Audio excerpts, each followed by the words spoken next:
Now, I don't know how every public sector employees union would be in support of this bill. And my understanding is the modification proposed by the senator from Michigan would essentially cover back pay, but wouldn't do anything to address going forward. So in other words, we're going to keep federal employees hostage. So they might get paid for back pay, but starting tomorrow, they're not going to get paid again. And that means that in the future, they continue to be pawns. They continue to get held hostage. This is a straightforward approach that addresses that issue. And that everybody in this chamber who isn't getting paid, I can't believe people come down here and look these people in the eye when he's saying right here, we will pay them not only for today, but for tomorrow and for the entire year, and we won't allow them to be held hostage and be pawns in a political game in the future. And my understanding is the senator from Michigan, on behalf, I suppose, of other Democrats, is objecting to that. Please, please help me understand. This is a straightforward proposal which addresses the concern that millions of Americans have who are headed to food banks and can't pay their rent. And you're coming down here and saying you're going to object because you just want to pay them for yesterday, not for tomorrow or the next day after that. It's about leverage, isn't it? Isn't that what you all been saying? It's about leverage? This isn't leverage. This is the lives of the American people. Senator of Wisconsin has put forward a straightforward proposal to pay people, federal employees, today, tomorrow, and in the future. And what you're essentially saying is, well, I'm fine with paying them for yesterday, but we're not going to pay them for tomorrow or for the day after that, for the future. And we don't seem to care that there are men and women in uniform who are frequenting food banks, who are not making rent payments, or trying to borrow to get by because it's leverage. So, Mr. President, Madam President, I should say, I would hope, we're going to vote on this, so the senator from Michigan can object to the unanimous consent request the senator from Wisconsin made. But everybody in this chamber is going to be put on the record on whether or not they want employees, not yesterday, but today and tomorrow and into the future. I am tired of political games. I really am. And so feel free to object to something that I don't know how anybody in their right mind can walk into this chamber, look these people in the eye, and say, we're not going to pay you. So we're going to vote on it. You object to it right now, but everybody in this chamber is going to vote on whether or not they want to pay federal employees, something that every single public employees union has said they support.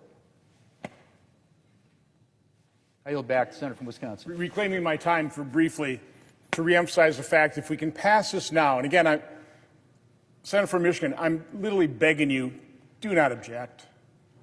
Do not object. It's still going to take a couple days to actually pass this. If we have to go the route of motion to proceed, getting on a bill, I mean, that's going to take quite some time. Our skies can't remain at this level right now. We can't continue these airport delays. We can't continue to use public sector employees and the American public in general as pawns in this partisan gamesmanship. So literally, I think you know me. You know I'm saying this in good faith. Please do not object. Let this bill pass so the House can come back and sign this into law, and these good people who are forced into work or who have been furloughed can get the pay they deserve. Again, today, tomorrow, and in the future assured they will never, ever be used like pawns in these partisanship games. But again, I'll underscore, I will not modify my request. Madam President, Objection is heard to the modification. I have Senator, not objected yet. is there an objection to the original request? Thank you, Madam President. Senator from Wisconsin, I know your intent. You and I have worked on a lot of issues. That's not in question here. We do have problems with some of the language in this bill just to make sure that we have guardrails. I want to pay federal employees. That's why I have the bill that's on the floor right now that I'm trying to move. It will pay federal employees. It'll pay contractors as well. You're not doing that, I understand. Everybody who is being shorted right now should be paid, and that's what my legislation does. So we could do that. You know, I'm happy if you want to take my legislation and put your name on it, I'll support it, and we'll pass it right now and send it there, and people are going to get paid. So if you really want to do that, we could do that today. Would you want me to just to put your name on this bill and then we'll pass it? That would be fine to do that. But folks are, excuse me, I haven't reclaimed. So we can make that happen. And if you put it on the floor later, we'll go through the process. I would hope that you and I, during that process, could work on language to perhaps address some of the concerns that I have. It's not that we pay people. That's not my concern. I wouldn't be offering this legislation here today if I was concerned about that. I want them paid. Labor unions support my bill too. No surprise. They're getting paid. And that's why I've introduced it. This is not a political game. I hope we get the shutdown opened. I hope we're able to find common ground to say that we want to lower the cost of Americans of affordable health care, that we don't want to see their premiums go up and people lose insurance. I hope we can do that. It's not a game. I don't see this as leverage. Now, a president who refuses to release SNAP funds to feed people, now that is what is irresponsible and irreprehensible leverage. Money's available to feed people right now, and this president is saying no. The court has ordered him to put that money into food, and he says, I'm going to appeal it. That is absolutely despicable that the president of the United States wants to starve children in order to get his way. We got to move beyond that. We got to find common ground. I hope we can find common ground in this bill. My bill is just plain, simple, clean, no games, no other language. We know we have to have guardrails when we have a lawless president. We better put some guardrails in. He walks over Congress all the time. My colleagues on the Republican side, just let him walk over Congress all the time. I don't know why you ran for office if you just want to be run over by a president. We're a co-equal branch of government. We're here to represent the people of our states. So let's work together, be thoughtful about this, understand that if Congress puts this law forward, it actually goes the way we want, and we don't have a president that basically thumbs their nose at members of the Senate and the House and do what he wants, and he knows the Republicans will say, oh, well, that's fine. We're just here to rubber stamp. That's what we're here for. So let's hope we can work together to get this right, pay employees. They should be. They have a right to that. And I think we can do this if we can get together and get beyond the rhetoric and games we're here and the leader that I heard. It's also on this side as well. So let's work together. Let's open up this government. Let's end this shutdown. Let's make sure people have affordable health care in this country. Let's make sure our employees get paid. Let's do all of that this weekend. I'm on board for all that. Hopefully we can get it done. Is there objection to the original request? Madam President. Objection is heard. Senator from Wisconsin. So again, let me correct, I hate to say falsehoods, just presented here in the chamber. My bill is completely silent in terms of presidential authority. The senator from Michigan, I know they wanted to put language in there to restrict presidential authority, but the fact of the matter is, and I made him well aware of this, that's a bill that would never be signed into law. So if you're serious about actually paying the workers, you'll recognize the fact, admit that my bill is completely silent. It does not add, it does not detract from presidential authority. There's nothing in the bill that does that. Secondly, we tried to come accommodations with a number of senators from the other side for a couple of weeks. Pretty much fell in. So again, I know it's unfortunate that he objected right now, And if we proceed and vote and actually get on the bill, and I hope at least we do that, that will take quite some time. So Scenes has already objected. What I am happy to do, not happy, I'm very disappointed I'm going to have to do this, but we'll look at their language. If it's acceptable, and again, if he is doing anything with president's authority, adding or detracting, that won't be signed into law. It's a fruitless exercise. But if we can accept their language, we'll look at it, and then maybe we can come back down here, do another unanimous consent request, and pass this today. That is what I hope we can do. So we'll look at the language. It's very unfortunate we didn't pass it right now, but maybe later this afternoon we can do so. With that, I yield the floor. President. Senator from Oregon. I appreciate that my colleagues from Wisconsin and Michigan are striving to find a path to make sure that folks are paid. Folks who are working should be paid. Folks who are furloughed should be paid. But here is the problem with the proposal from my colleague from Wisconsin. And that is we have a president right now that is violating the Constitution. Every time you hear the President of the United States say, hey, I'm ending that program because it's not in alignment with my priorities, or a cabinet member who says, we're going to kill those grants because they're not in alignment with the president's priorities. What you are hearing is an authoritarian statement in violation of the Constitution. So in recognition, we have an out-of-control tyrant in the Oval Office violating the Constitution. We have a responsibility right here to defend the Constitution. And that's exactly why my colleague from Michigan put those protections into the bill. If you have a president who chooses what programs are funded and not, that is an authoritarian country, and that's what we have right now. The whole vision of our nation was founded on these senators and these House members coming from different districts and different states with different life experiences and different geographic interests, and bringing them to forge a consensus or forge a vision of how to address the challenges in every part of our nation. Not to have one person down Pennsylvania Avenue who knows a little bit about New York and a little bit about Florida, has a certain one point of view, be a tyrant. Martial law would be empowered by the proposal from Wisconsin. And that's why my colleague from Michigan was absolutely right to ensure we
Madam President, Democratic Leader. first, after I finish my remarks, I ask unanimous consent the following senators be recognized for up to 5 minutes each: Peters, Baldwin, Kelly, Welch. Without objection. Thank you, Madam President, and I'll be brief. After so many failed votes, it's clear we need to try something different. What the Senate is doing isn't working for either party and isn't working for the American people. Democrats have said we must address the health care crisis, but Republicans have repeatedly said they won't negotiate to lower the health care costs until the government reopens. So let's find a path to honor both positions. Democrats would like to see an end to this shutdown, and we want to respect Leader Thune's desire not to negotiate on ACA until after the government reopens. Therefore, we'd like to offer a simple proposal that would reopen the government and extend the ACA premium tax credits simultaneously, and then have the opportunity to start negotiating longer-term solutions to health care costs. Let's do all three. I've spoken with my caucus, and Democrats are offering a very simple compromise. Democrats are ready to clear the way to quickly pass a government funding bill that includes health care affordability. Leader Thune just needs to add a clean one-year extension of the ACA tax credits to the CR so that we can immediately address rising health care costs. That's not a negotiation. It's an extension of current law, something we do all the time around here, as we all know. But we also offer this. Let's create a bipartisan committee that will continue negotiations after the government reopens on reforms, ahead of next year's enrollment period, to provide long-term certainty that health care costs will be more affordable. This proposal reopens the government and ensures working families who are shopping right now for their health care get certainty and financial relief. While open enrollment has begun, insurers can update their rates after we pass a simple extension of the tax credits. With this approach, we do not negotiate health care in the shutdown, as Leader Thune has maintained he wishes, and the American people get the tax credit extension they want. That is what many of our Republican colleagues have floated over the last 6 weeks as a compromise, a one-year tax credit extension and reforms to the credit beyond that. We will agree with the Republican request not to start negotiations until after the government reopens. All Republicans have to do is say yes to extend current law for 1 year. It makes sense. And since what we're proposing is only a simple extension of current law, the Senate could do this within a few hours. This is a reasonable offer that reopens the government, deals with health care affordability, and begins a process of negotiating reforms to the ACA tax credits for the future. Now, the ball is in the Republicans' court. We need Republicans to just say yes. I yield to Senator Peters. Thank you, Leader Schumer. Senator from Michigan. Thank you, Madam President. Madam President, Republicans have repeatedly said that they will not negotiate reforms to the health care law credits until the government reopens. I will tell you right now that all my colleagues on this side of the aisle definitely want to open government, and we want to do it as soon as possible. We are also willing to respect Leader Thune's desire to negotiate after the shutdown. So Democrats are offering today a very simple, straightforward compromise.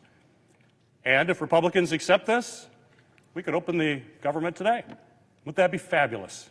Show that we can come together with a common sense, bipartisan compromise and open government. All we have to do is have a one-year extension of a clean bill that's law now, it's expired. It's just an extension of an existing law dealing with tax credits. And over the next year, we can figure out a long-term solution to the health care challenge that we're facing as a country. This proposal opens the government and ensures that families who are shopping right now for their health care can get immediate financial relief at a time when costs are driving families to make incredibly difficult financial decisions. And we believe that while we're trying to figure out a long-term solution to the healthcare crisis, people should not be penalized. People should not be suffering.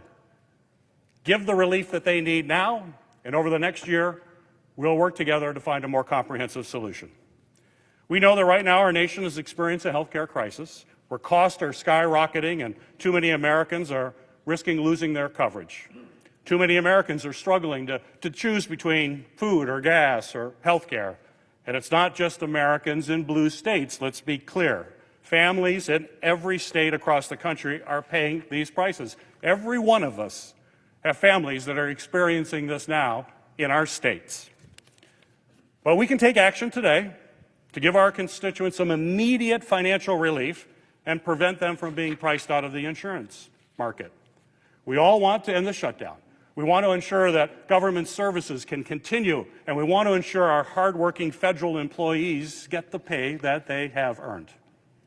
But Democrats have made clear since day one that in order to get the votes that Republicans need, we must address the health care crisis. Because the American people have made it clear they want Congress to take action on this issue, it's literally life or death for far too many American families. I know many of my Republican colleagues want to work on this issue too. I've had conversations with so many of my colleagues on the other side of the aisle who want to try to figure out how we fix this. But they've said repeatedly we won't negotiate until government reopens.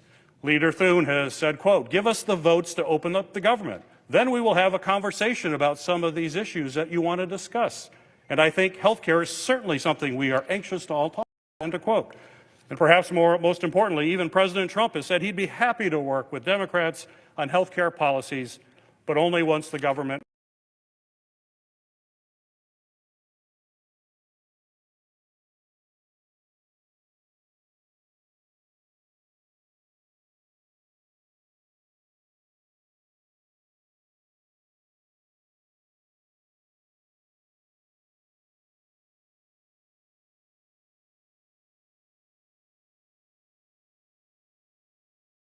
and it's something that can be done today if we need to. But our Republican colleagues have to be willing to compromise too. Compromise is a two-way street. And they have shown us that these, and we want them to show us that these are not just empty words, that they really are willing to compromise, and they do want to take action. So that's why we've put forward this very simple proposal. Extend the tax credits for 1 year. We are not asking to make any major changes to the current law, just extend that to protect people who are suffering right now and are hurting. We're just asking to keep the credits in place for 1 year so that families can see some immediate financial relief from the costs that are going through the roof, so that they can make important decisions about buying their health care right now during open enrollment. This is live. People are dealing with this situation as we speak. We can fix this. If we care about making sure families can afford their health care, we should all agree on that. We should get 100 votes here for people to say we're going to do everything we can to protect health care for Americans. And we can do that right now. And we can open up government right now. We can pay employees. We can move this country forward if we do that. All we need is a very simple extension of a law that's already existed for some time. We know that from the start that any deal will ultimately have to be a compromise. It doesn't have to be unanimous. There'll be likely folks on both sides that may feel uncomfortable with this, and I get that, and that's the way this place works. But our proposal would try to work in a bipartisan way by creating a bipartisan committee that will continue negotiations on reforms ahead of next year's enrollment process. So we're not pulling the rug out from underneath families. We're going to do it ahead of time so folks know exactly what to expect going forward. So I'm telling you now, Madam President, if we vote for this compromise today, we could open up government. This could all be behind us. Families could get some certainty for their future for the next year while we look at long-term solutions. The government can open, but it takes all of us just to say, we're willing to compromise for the good of the country. My colleagues are standing here saying we are willing to compromise for the good of the country. I just hope my Republican colleagues agree. Mr. President, or Madam President. Senator from Vermont. There's a lot of focus on what divides us. but the real opportunity here is what unites us. We're having a contest here with this shutdown where our side is very concerned about what happens to these tax credits.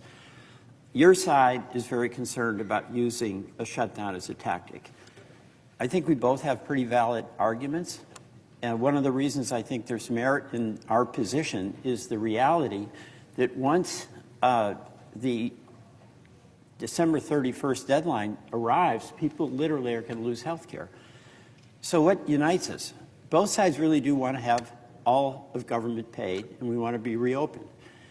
And both sides, I believe, want to make certain that the people we represent continue to have access to health care, that the health care they had in 2025, they're going to have in 2026. That won't happen unless we resolve this. And given the time crunch, the only way, as a practical matter, we can do something that helps the people you represent and helps the people I represent is extend what we have for another year. So it's not an overreach on the part of, say, folks who want a single-payer health care system. It's not overreach or diminishing any concerns folks on the Republican side, and by the way, on our side, have about the cost of health care. We are in a practical crunch where unless this United States Senate acts, the people we represent are going to lose health care. That's the fact. That's just the fact. It's the way it is. And we've talked about how those premium increases are going to spike. So what do we do in this situation where Leader Thune, who we trust, who we respect, is taking a position that we won't have discussions until we reopen government? Why do we object to that or have cautions about that? We trust Leader Thune. We trust our Republican colleagues. But what happens after it goes out of the Senate? We have no guarantee whatsoever it'll be taken up in the House at all. So the question that a farmer in Vermont would ask me at the end of any agreement is, Peter, what does this mean? Will I get my health care in 2026? And unless we have it where it's going to get a vote with some support from our colleagues in the House, the answer is I don't know, but I hope so. So we find ourselves with January 1st here, and that farmer, that small business person, not having health care. And again, this is the lament I have. What we're trying to do here, the folks who are going to benefit or not suffer are Republicans who voted for Trump and Democrats who voted for Harris and independents who didn't like either candidate at all. So we have an opportunity. And actually, we're the only people in the United States of America who have an opportunity. The only people, it's us, who've been entrusted by the people who we represent with their vote to solve this problem. And what I think is being proposed has a quality that's rare around here. It's restraint. We're not trying to overreach. We're just trying to say, maintain the status quo so that the folks in America who are getting their health care with the help of some tax credits will continue to have that health care in 2026 as they have it in 2025. So I hope we can come together for this temporary fix. And by the way, I just want to say the cost of health care is exploding. And we have an obligation, if we want to maintain access to health care, to address that. It's not a solution to deal with the health care crisis by taking people off of health care. They still get sick. So when our leader says that we want this bipartisan committee to address the cost of health care, we are sincere about that, because the biggest threat to the continued access to health care is the exploding cost of health care. I yield to my colleague from Wisconsin. Madam President, Senator from Wisconsin. I rise today to echo, to underscore, to emphasize what my colleagues have just presented. This is our path forward. This is how we reopen the government and lower health care costs for millions of Americans. This is what compromise looks like. Look, if I had my way, we would be making these enhanced premium tax credits for working families permanent. But I understand that we can't get everything that we want. That's how compromise works. And that is what our constituents expect that we do when we come here. I know that giving relief for the 275,000 Wisconsinites who are shopping online at healthcare.gov for healthcare as we speak, I know that this relief is urgent, just like it's urgent that we reopen our government. I've had so many conversations with my Republican colleagues here in the Senate. I know that so many of them have expressed privately that they are supportive of a one-year extension of Affordable Care Act tax credits. You know, they're hearing from their constituents who will no longer be able to afford their health care also, just like we are. So I hope my Republican colleagues can join us in voting to pass this proposal so that we can finally put this shutdown behind us and allow 22 million Americans to rest easier, knowing that their health care costs are not going to double, triple, or even worse. That I yield to the Senate. Madam President. Senator from Arizona. Madam President, for more than a month, I've been here in D.C. fighting to keep health care costs from spiking.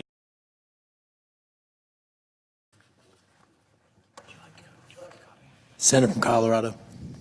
I speak today to echo the sentiments of my fellow members of the caucus. This is a moment where, at least in Colorado, we hear stories every day of people faced with the challenge of whether to pay their rent or to make sure they maintain their health care.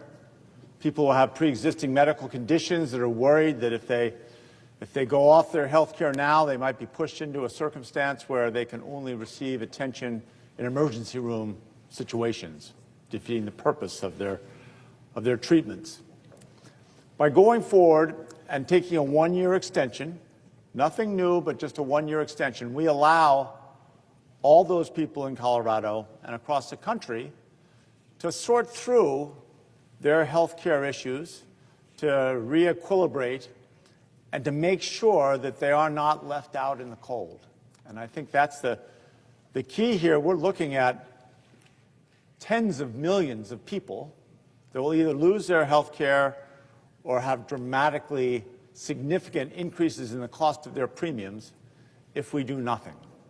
So I hope that we can come together and move forward with this clean CR with the extension of the subsidized tax credit for the ACA. Thank you. I yield the floor.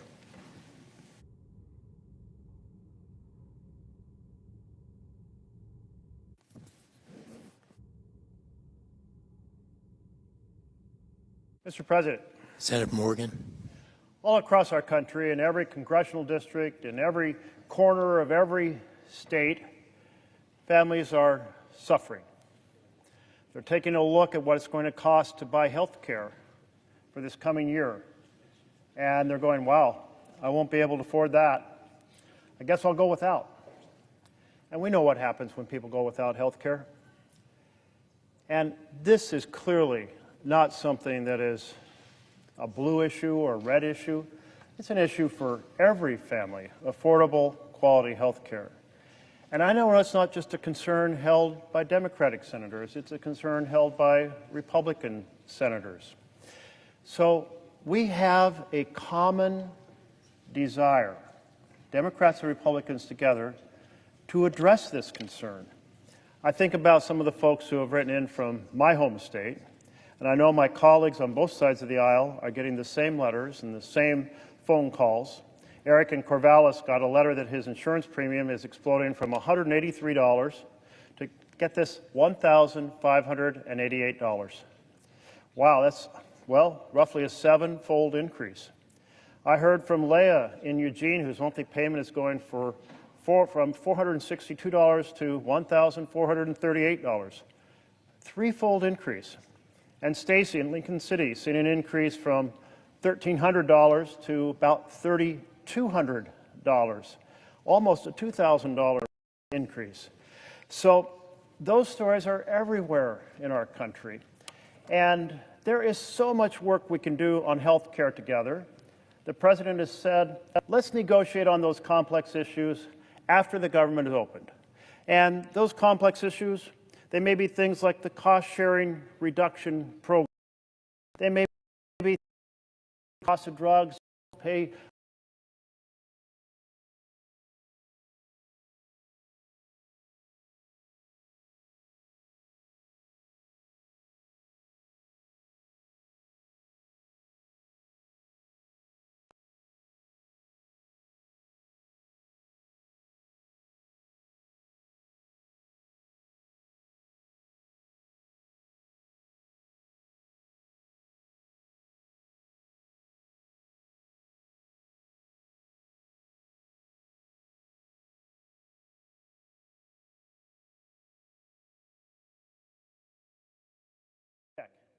that will happen if we pass this today. He was saying folks who are furloughed should get a paycheck. We can do that by putting them back to work, by opening the government today. And then we can negotiate.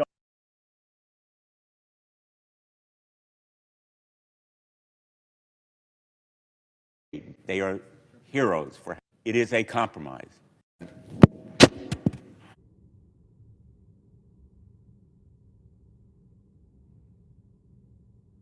Mr. President,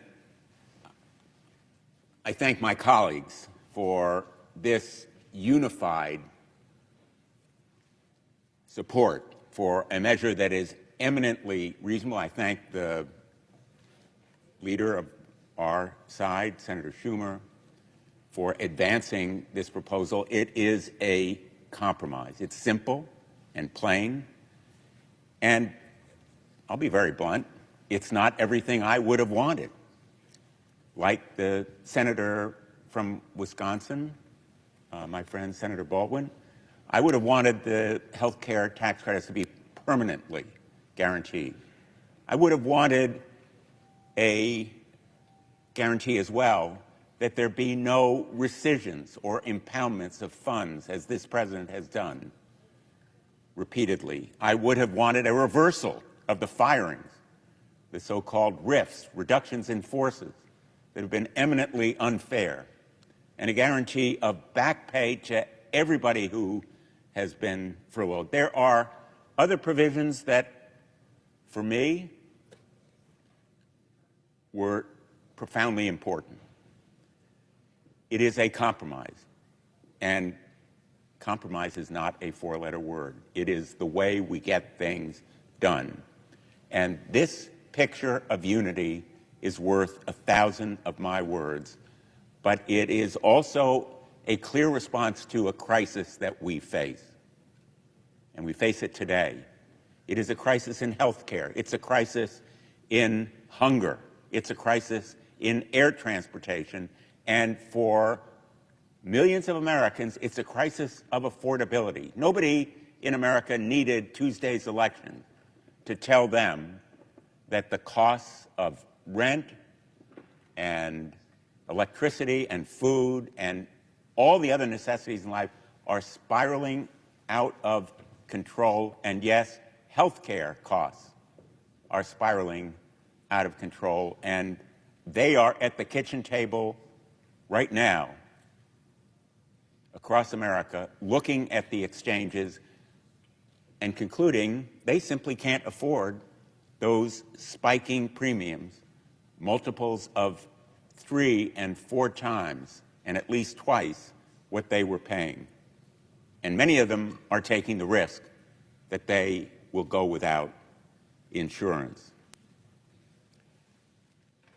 This measure guarantees an outcome the majority leader, Senator Thune, has said he can't guarantee an outcome. All he can promise is a process.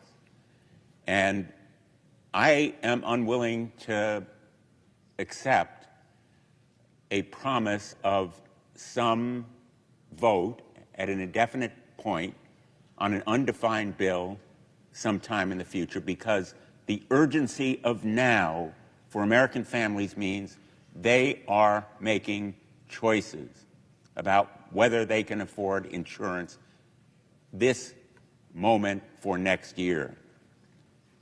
And in fairness to the majority leader, he can't promise anything for either the Speaker of the House or the President. And they have been absent without leave. They have been AWOL. They have refused to talk.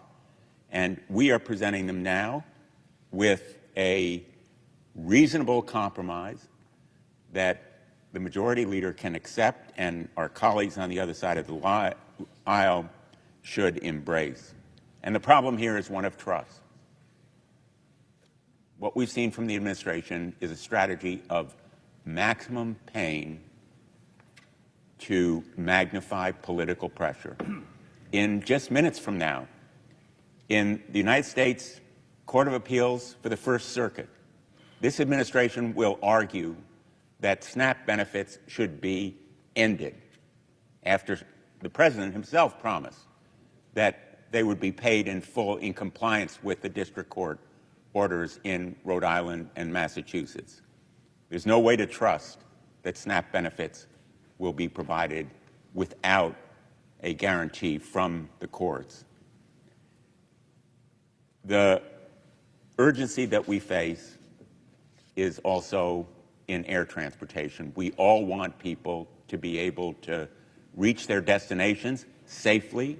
It has to come first, and we need to make sure that the TSA and air controllers are paid. They are heroes for having worked for so long without pay. We need to stop the madness of this trend line. It's a through line in the administration's tactics here. It's a through line of cruelty and stupidity that has magnified the costs for the American people, not just in blue states, but all across the country. And we should seek reform and improvement in the ACA, eliminating any kind of fraud and stopping the spiraling increase in health care costs. But I should warn my colleagues, we will not sacrifice the ACA. Very revealing yesterday in the hearing of the Permanent Subcommittee on Investigation was the commentary from a number of my Republican colleagues, in effect saying that we should kill the ACA, an effort that has been part of their relentless campaign over the last 15 years to decimate this resounding and important law that now is embraced by the vast majority of the American people. And we put in the record stories of individuals from Michigan and Pennsylvania and Iowa, Aaron Lehman, a fifth-generation farmer who told us, "I grow corn, soybeans, oats, and hay with my family. The Affordable Care Act has been one of the best investments in rural health care in decades."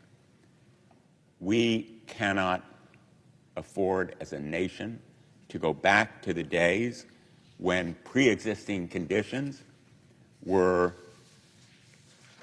a pretext for denying health care if someone had a history of cancer, diabetes, heart disease, HIV, asthma, depression, pregnancy. The list goes on. Insurers could force patients to pay more or refuse to offer them coverage at all.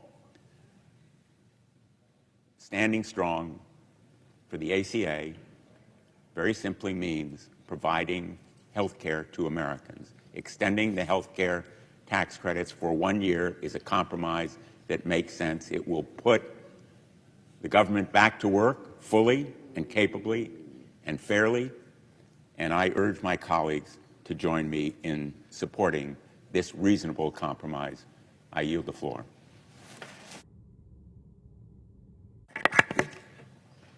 Mr. President.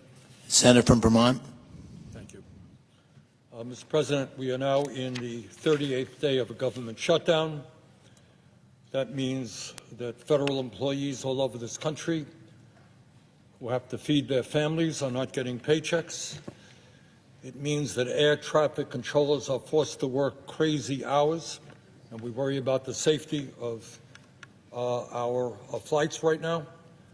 We worry about Capitol Police officers right here in D.C. having a hard time feeding their families. These are hard-working people who are doing important work. They deserve respect. They deserve to be paid. This shutdown must end as quickly as possible. And on top of the fact that we have hundreds of thousands of workers not getting paid, we now have a president who, for the first time in the history of this country, is willing to allow our kids, low-income, working-class children, to go hungry in order to try to make a political point, a point, by the way, that the American people are seeing through. Mr. President, the cause of this shutdown is not complicated. For the first time in ever, the majority party in the Senate, which needs 60 votes to pass a budget, is refusing to negotiate. It is their way or the highway, take it or leave it. We got the majority, we're not talking to you, despite the fact that they only have 53 votes. And to make this situation even more absurd, and to show the American people the contempt in which the Republicans hold for negotiations and democracy, you got a Speaker of the House who has now given his members a 6-week paid vacation. Country is in the midst of a major crisis. Republican members of the House are nowhere to be seen. They're on a paid vacation. And if that doesn't tell you everything you need to know about whether Republicans are willing to negotiate, I don't know what will. Mr. Speaker, everybody in this country knows that our current health care system is broken. They know that we pay by far, not even close, the highest prices in the world for health care, while some 85 million Americans are uninsured or underinsured.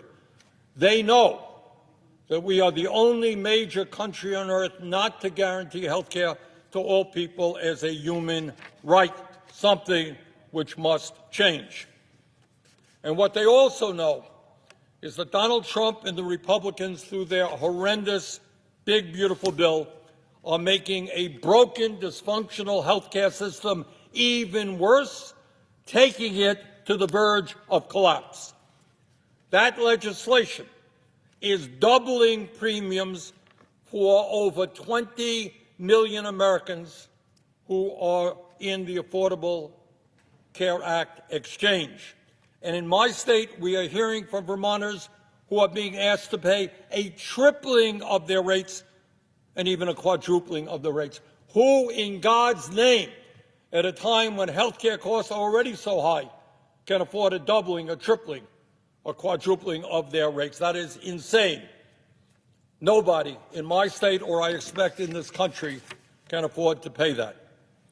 Further, that big, beautiful bill would throw 15 million people off the health care they now have as a result of massive cuts to Medicaid and the Affordable Care Act. According to studies, that would result in some 50,000 Americans dying unnecessarily every year. Low-income, working-class people who have chronic illnesses who will no longer be able to get health care. That is what we are being discussed. Anybody think it's a good idea to allow 50,000 of our fellow Americans to die unnecessarily each year? And all of this is being done in order to give $1 trillion in tax breaks to the 1%. No, Mr. President, I do not believe that Elon Musk and Mr. Zuckerberg and Mr. Bezos and the other multi-billionaires deserve $1 trillion in tax breaks in order to throw 15 million Americans off the health care they have and double premiums for over 20 million Americans. I don't believe that. The overwhelming majority of Republicans, Democrats, Independents don't believe that either. Mr. President, the American people understand that the Republican Party controls the White House, they control the Senate, they control the House of Representatives. And understandably, for that reason, poll after poll shows that Americans hold the Republicans accountable for this shutdown. But it's not just polls. On Tuesday, there was an election in which Trumpism was overwhelmingly rejected from Maine to California and a lot of states and cities in between. And one of the key reasons is that Americans want Democrats to make certain that they do not experience huge increases in their health care premiums or get thrown off the health care they have. That is what they are saying.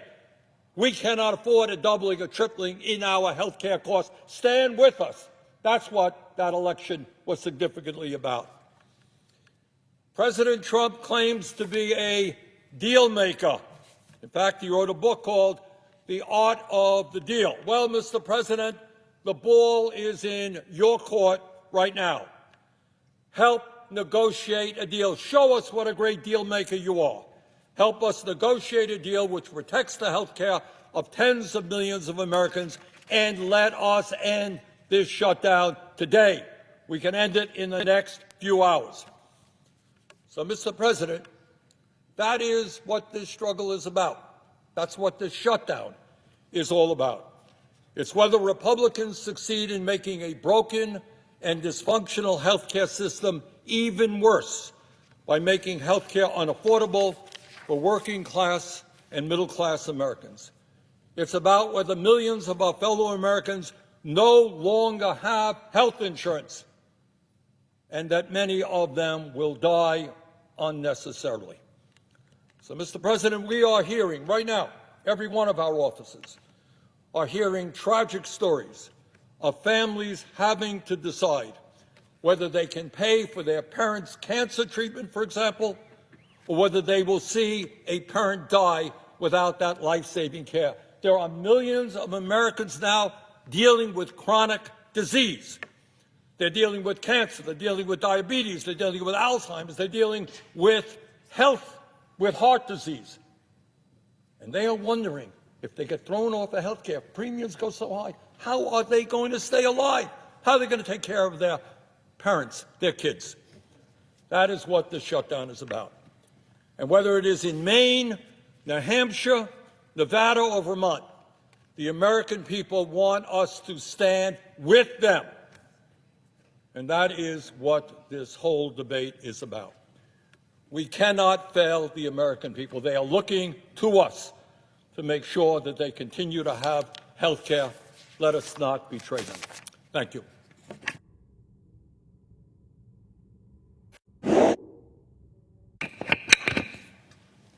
Senator from Washington. Mr. President, I actually like good local journalism. I'm going to fight as hard as I can in the United States Congress to keep local journalism and fight AI that basically might obliterate it for all intents and purposes. So I'm just going to read my statement here. In an article printed in the Vancouver Columbian on August 11th, 2025, the headline is, Child Care Owner Urges Congress to Take Action to Save the Affordable Care Act Tax Credit Expansions. The owner of East Vancouver Child Care Center joined Senator Cantwell D. Washington Monday to draw attention to Washington's rising health care costs. The two spoke at a news conference at Tree Hill Learning Center on East 196th Avenue, along with representatives from the local insurance agency and the workforce Southwest Washington. Washington's insurance commissioner said that in May, the 14 health insurers in the state were seeking a rate increase for next year, and the proposed increases for plans sold on the individual health insurance market averaged 21% and ranged from anywhere from 9.6% to 37.3%. The office expects premium increases to affect 300 people statewide. Dana Christensen, the owner of Tree Hill Learning Center, said this isn't the first time she has faced rising healthcare costs for her 2 Vancouver child care facilities. Each year, I face a difficult decision of how much this rate increase, currently 24%, do I take on and absorb, Christensen said. How much do I pass on to the employee? How much do I pass on to the families in the form of higher child care tuition increases? Each rate increase request is evaluated independently by actuarial staff, said Aaron Van Tool, spokesman for the Insurance Commissioner's Office. That's mandated by state law. But the rate changes are usually finalized in September, Van Tool said. Claims and administrative costs, medical, prescription drugs, company expenses, profits will be reviewed by the Commissioner's Office as all part of determining if they are reasonable. Cantwell called the proposed increases a threat to child care affordability. The Insurance Commissioner's Office said Congress anticipated failure to renew the enhanced premium tax credits is contributing to the proposed increases. Congress created the premium tax credits in 2014 as part of the Affordable Care Act to lower health care plan premiums for eligible households. The American Rescue Plan in 2021 expanded who was eligible for the credit, and the Inflation Reduction Act extended it to this year. It is set to expire at the end of this year. We all know the increased rates are something we can deal with in Congress, Cantwell said. That is why today I'm urging Congress to take action on the Affordable Care Act tax credits and their expansions, and to make sure we do so before the end of the year. The Senator's office said rate increases are being requested nationwide, and 3 states have already approved them. The Congressional Budget Office expects fewer people will participate in subsidized exchanges, and the uninsured rate will climb if the enhanced premiums aren't extended. NBC News reported earlier this year that Republican lawmakers are split on whether to extend the tax credit. Some said the federal government could no longer support it, while others wanted it extended. Just a little side note before I keep reading. At that point in time, 5 of my colleagues on the other side of the aisle said they wanted the tax credits extended. That was early in August. The Washington Health Benefit Exchange, the state's health insurance marketplace, estimated 216,000 health plan enrollees in Washington were eligible for the enhanced premium credits. Christensen said her business already operates on thin margins. I view providing health care benefits not as a perk, but a fundamental necessity, she said.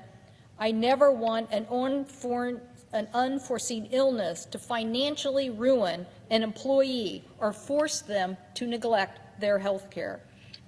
Still, rising health care costs are forcing her clientele to reconsider if they can afford to keep their child in a licensed facility or continuing to work at all.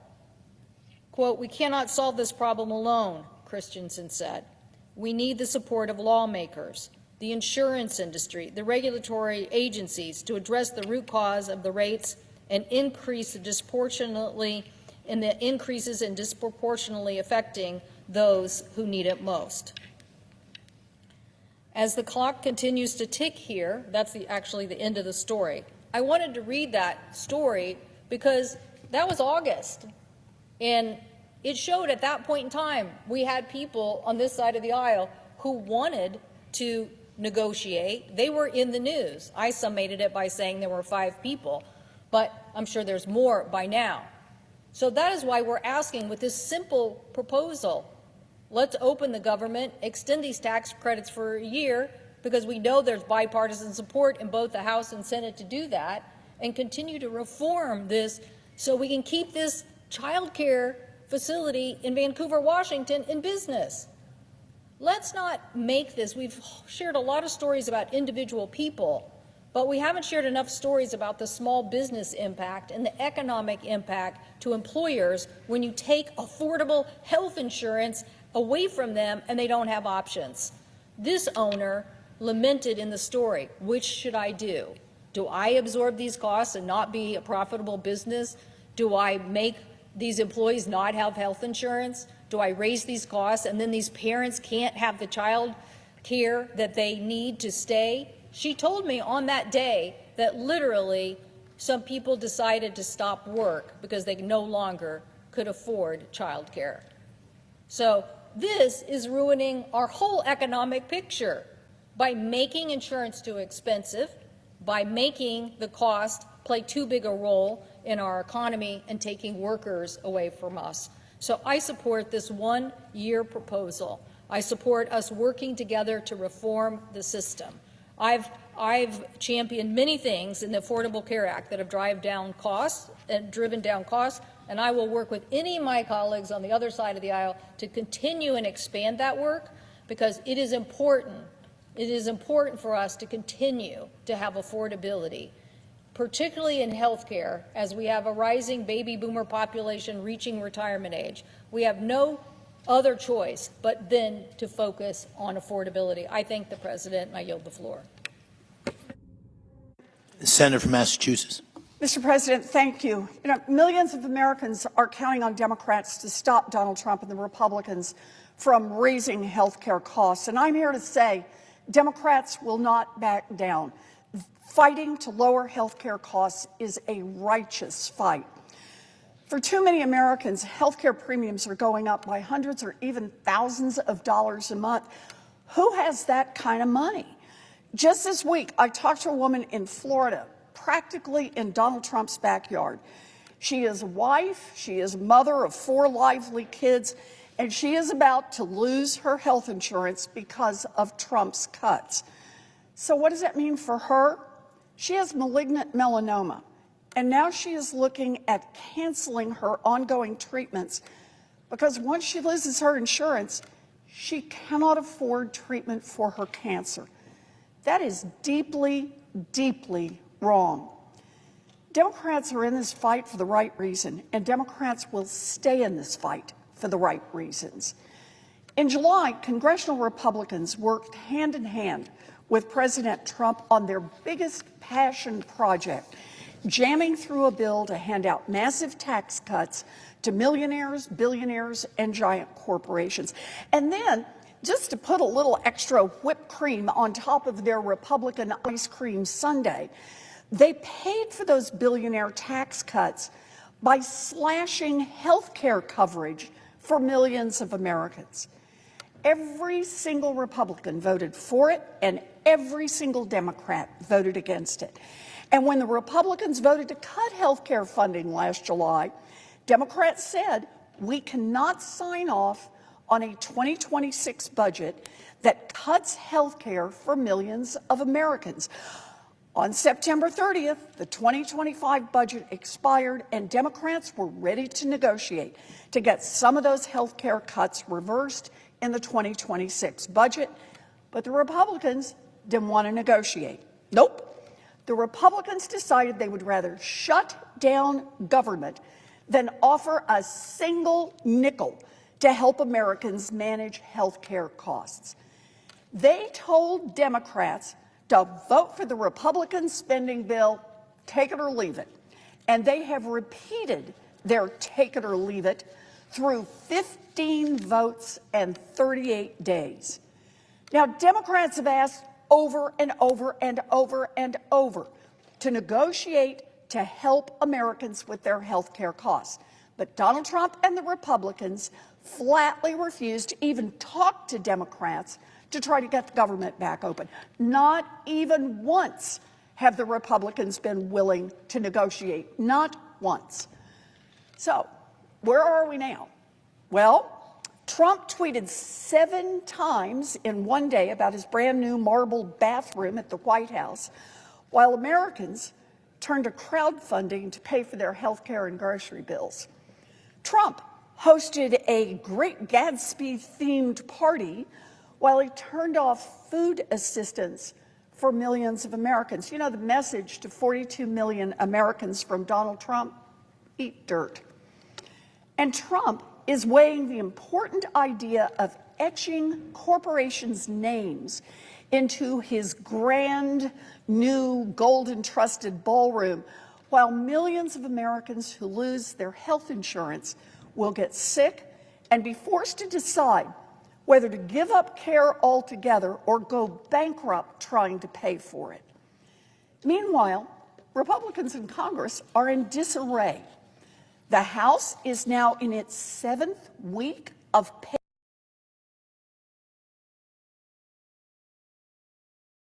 From Massachusetts. Thank you, Mr. President. Mr. President, I stand here today on behalf of the people of Massachusetts to say that we are angry. We are angry that Trump and MAGA Republicans are doubling the cost for millions of Americans, and their health care bills are going to skyrocket when they promised lower prices. We are angry that Trump and MAGA Republicans are stripping Medicaid from the most vulnerable people in our communities. We are angry that Trump and the MAGA Republicans are making families with hungry children go to food pantries for their next meal, forcing families to choose between groceries and rent. We are angry that Trump and MAGA Republicans are using public servants as pawns in their hateful political games. And we are angry that during all of this, the Republicans have refused to come to the negotiating table. The House of Representatives has been out for 6 weeks. They're in a political witness protection program across our nation, refusing to come to Washington to sit down to negotiate on these issues. And Americans are counting the hours that are left to solve this health care crisis for them and their families. They're looking around for help. They're looking around for hope. And they are all looking instead at cruelty, pain, fear. That is the agenda of Trump's MAGA Republican Party. Last weekend, I met with Jeff from Natick, who is fighting stage 4 lung cancer. He pays $35,000 a year for an affordable care, health care plan. $35,000 a year.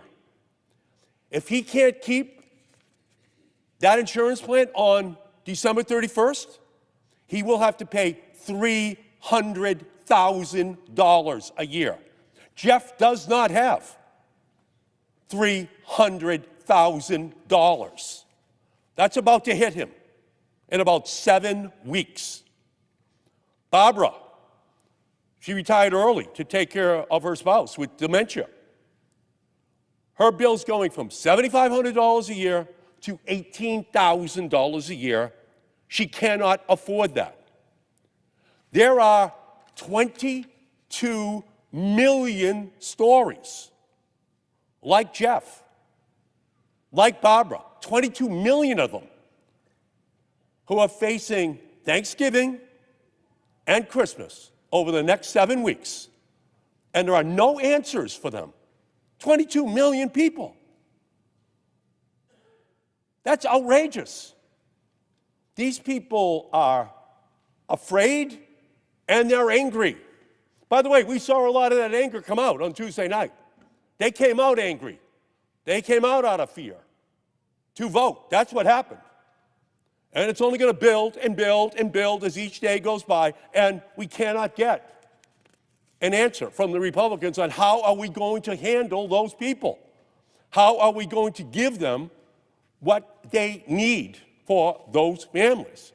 And it is very difficult to fathom this abject cruelty of this president, who is happy to force grandma to choose between paying for her prescription and paying for her heating bill, forcing a caretaker to choose between being there for their parent with Alzheimer's or picking up an extra shift, forcing a single mom to choose between paying for a checkup or paying for after-school snacks. And since they have taken over in January, the Republicans have promised that they were going to solve the health care crisis in our country. And all it's done is grow and grow and grow. And they pass a bill to take away all of the health care coverage for all of these 22 million people and then transferred the money to billionaires in tax breaks. They swiped the health care of 22 million vulnerable people for billionaires. Ralph Waldo Emerson, the great Massachusetts poet, said, "Health is the first wealth." And MAGA Republicans and Trump have looted that wealth, that health, for those people. These people are angry and they're afraid. They're afraid. They don't have the backup funding that millionaires and billionaires have. Now, my father drove a truck for the Hood Milk Company. He drove a truck for the Hood Milk Company. I'm his son. And I believe that God created a world where every single person is able to receive the health care which they are entitled to. 3 meals a day, put children through school, keep them safe from illness, give Americans dignity in tough times. Those are the families we're talking to right now. It's the milkmen, it's the workers in nursing homes, it's the children across our country who are going to see a loved one lose their health care in 7 weeks. And the Republicans refuse to come to the table. Every American has a right to live in dignity in tough times. That's where we are right now. They're facing increases in electricity costs, in healthcare costs, in food costs, in clothing costs, in everything. And we can solve at least the healthcare part of this issue right here. The richest nation in the world can ensure peace and health and opportunity for every man and woman and child in our country. We're the wealthiest nation in the history of the world.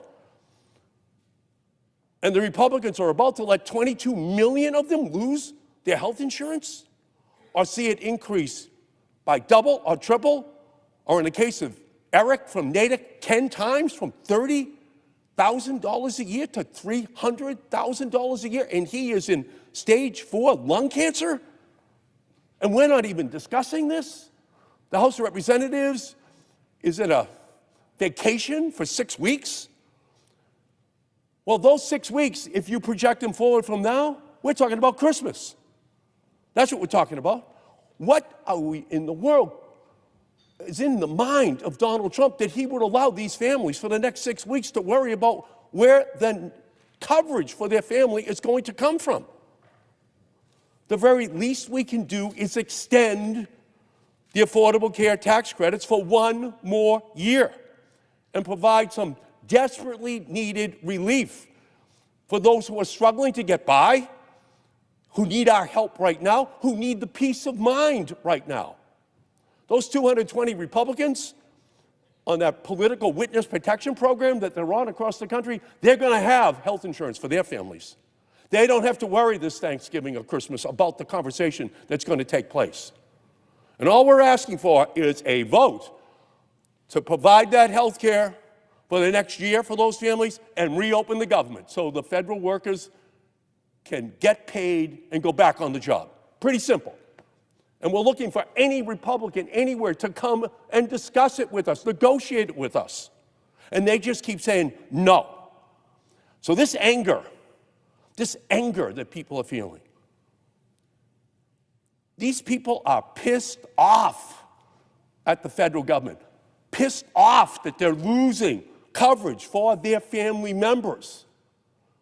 And they want the Republicans to come to the table to solve this problem. What we saw on Tuesday night was the beginning of this anger being translated into action. They asked the ancient Greek philosopher once, when would we know true justice? And he answered, we will know true justice when those who have not been harmed are as angry as those who have been harmed. And across our country right now, those who have not been harmed are angry on behalf of those who are about to be harmed. 22 million people losing their health insurance, seeing skyrocketing health insurance rates. Families, 42 million of them without food stamps, without SNAP programs for nutrition for their families. People are angry, and they deserve an answer. And all we're asking for is 1 year so that we can negotiate this issue. 1 year so we can give peace of mind to 22 million families that they know they will have health insurance after this Thanksgiving and Christmas. I thank you, Mr. President. I yield back.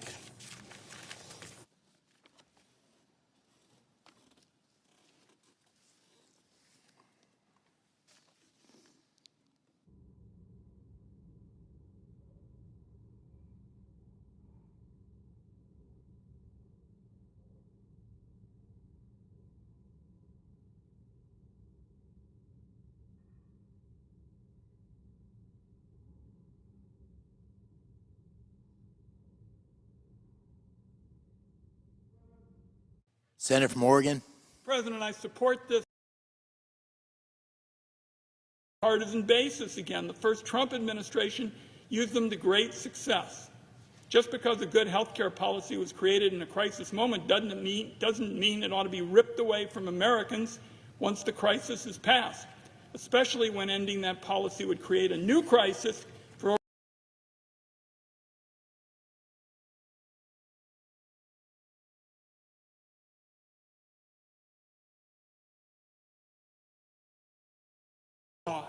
that makes Americans' health care better for American families. Again and again, we were turned down.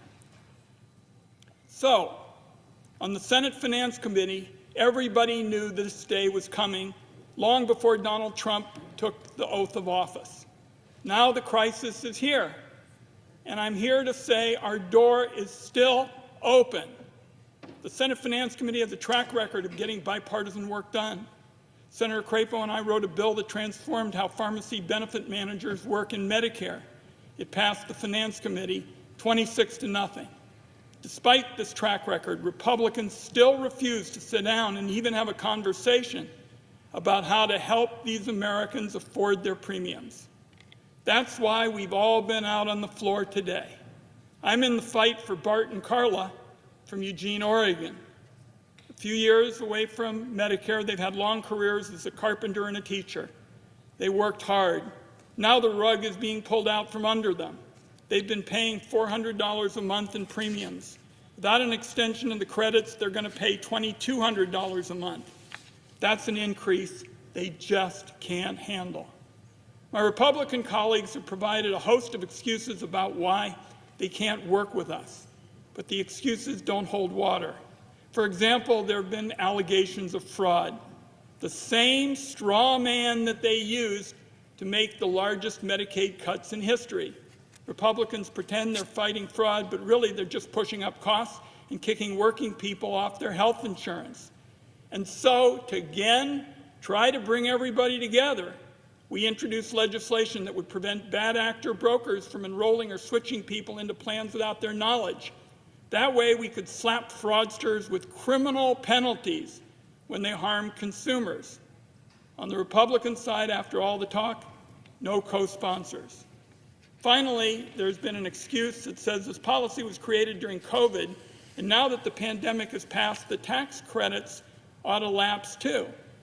Doesn't make any sense to me. I don't see Republicans coming down to the floor, for example, to say that telehealth benefits for seniors on Medicare should expire because they were created during the pandemic.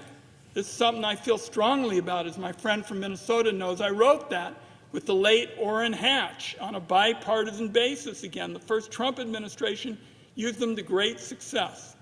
Just because a good health care policy was created in a crisis moment doesn't mean it ought to be ripped away from Americans once the crisis is past, especially when ending that policy would create a new crisis for over 20 million people who no longer will be able to afford good quality health care. Those are just a couple of the Republican excuses. But the bottom line is, over here, we want to protect families' health care and keep premiums from rocketing into the stratosphere. And unfortunately, the Republicans haven't shared that view. My hope is, and we've had an important conversation, appreciate the leadership, Senator Klobuchar, we've had an important conversation about trying to get our colleagues on the other side of the aisle to do the right thing. Join us as we've done so often in the Senate Finance Committee, and lower Americans' health care costs. I yield the floor.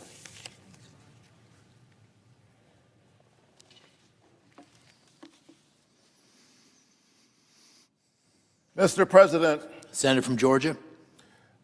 I believe in health care. Your health, my mother told me a long time ago, is everything, so take care of your health. I was proud to join my colleagues, and I am proud to stand with my colleagues in this fight. This is about 22 million Americans who will see their health care premiums double. Some triple, some quadruple. And this is not theoretical stuff for me. These are the people in my community. These are folks sitting in the pews of my church.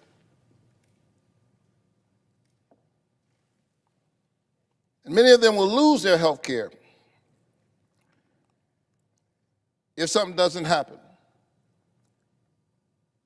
A few weeks ago, I was at the Evans County Memorial Hospital in Evans County. And I got to tell you, that's a red district. I don't have a whole lot of votes. I got some. But Claxton, Georgia, known for the fruitcakes. And I was at that hospital, and I can tell you that those folks were already worried because of the draconian cuts to Medicaid in the big, beautiful bill, so-called beautiful bill. 15 million Americans already standing to lose their health care, and then the premiums raised for 22 million Americans while giving Elon Musk and people like him a tax cut? That's beyond the pale of partisanship. For me, that's not about Democrats and Republicans. You ask ordinary people on the street if they think that's fair.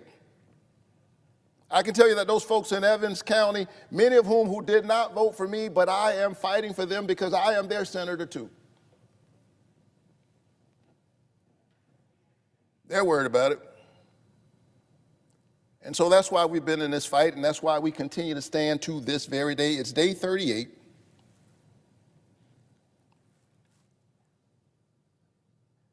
And we're holding vigil because of the pain of the people we represent. And there's a lot of pain to go around. 22 million whose premiums may go up, have gone up. They're seeing it on the portals right now. Federal workers who've been furloughed. The kids who like me, are in Head Start. We've got Head Start centers that are about to shutter because of the government shutdown. And let's be honest, the folks on SNAP were dragged into this fight. They were not a part of this. They were dragged into this fight. There are already legal provisions to make sure that they are cared for, and this administration right now is defying a court order to feed America's hungry people.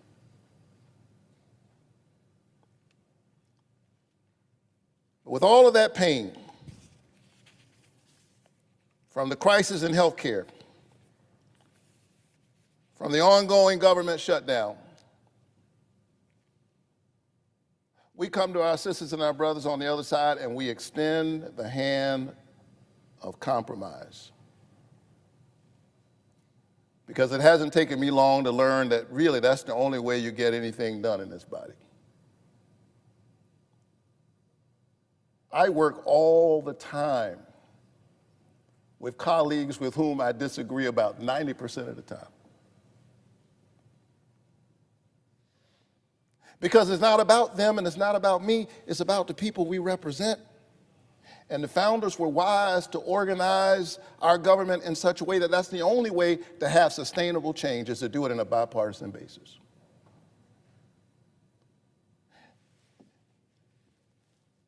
And so my colleagues have taken their position, we've taken ours, and here we are at an impasse. But I represent a state that elected me and Donald Trump.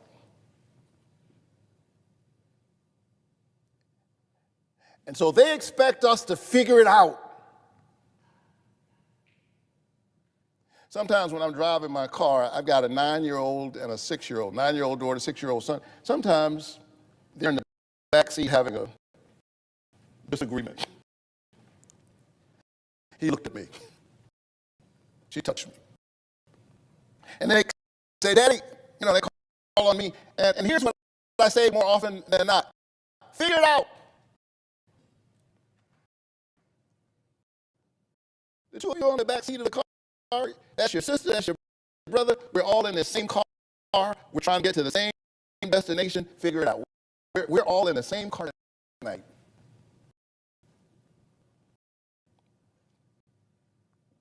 Democrats and Republicans. There's a way in which the poor and the wealthy don't. There's a way in which they're all in the same car. COVID reminded us of that. Before we had a vaccine, if my neighbor had the virus, I too was in peril. That didn't make my neighbor my adversary. That means that I have a vested interest in making sure that my neighbor has coverage. And so here's the proposal: 1 year clean extension of the ACA subsidies. That's that's not what we want. You know, if we had it our way, we would make it permanent. That's not what we fought for 38 days for, a 1-year extension, but we're offering that after standing for 38 days. 1 year extension, and then let's sit down, and in the words of Scripture, let us reason together. Let us have a conversation. Let's reopen the government. Let's extend health care to folks who in real time are opening up the portal and they have sticker shock. And then let's sit down and figure it out, because if we're honest, the status quo is not working very well for anybody. Anybody who's just trying to defend the status quo has not been talking to ordinary people. There are a lot of things that need to be fixed, and we can do that, but we've got to reopen the government and give people a little bit of hope. Give those 22 million Americans hope. Give the 44 million Americans who need SNAP some hope. Give our federal workers some hope. There's an African proverb that says, when the elephants fight, it's the grass that suffers. It's the grassroots in Georgia and all across the nation right now who are suffering, because too often the politicians make the politics about the politicians rather than about the people. Let's center the people, and if we center the people, we will compromise, and we'll figure it out. In closing, Mr. President, nobody believes a Baptist preacher when he says in closing. I've worked with members of your party on a whole range of things. And at the risk of embarrassing him, Ted Cruz and I even work together every now and then. And I mention him because early in my tenure here, he and I worked on a little thing, just a little provision, to try to get a little bit closer to building out this interstate, I-14. That would run through Georgia all the way to Texas. Same road that runs through Texas runs through Georgia. And if we get that road built out, when it's time to get on that road, nobody asks you, are you a Democrat or are you a Republican? Nobody asks you about your religion or if you have a religious tradition at all. Nobody asks you. Some folks are going to church, some are going to the mosque, some are going to temples, some are going to the park, some are going to the beach, but they all get on the same road trying to get to wherever they're going.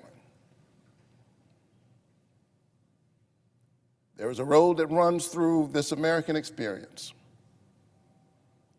There's a road that runs through our humanity that ought to connect all of us together, that ought to remind us that we all want our children to thrive and we all want our families to have a future. Let us make haste to that road and walk towards a brighter American future. I yield the floor.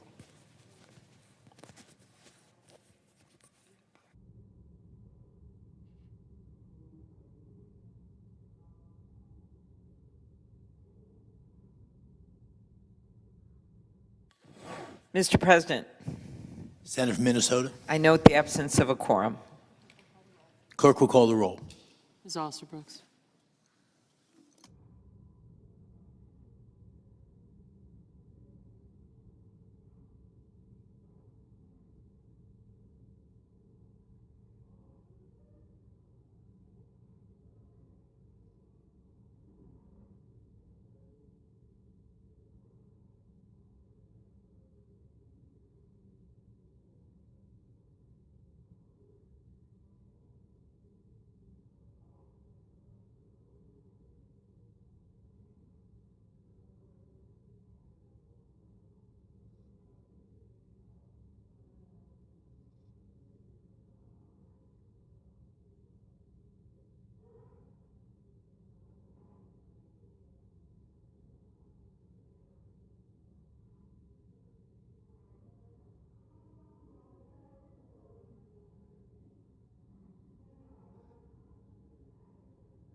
Senator from Wisconsin.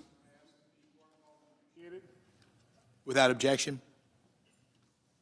Mr. President, I came to the floor 2 weeks ago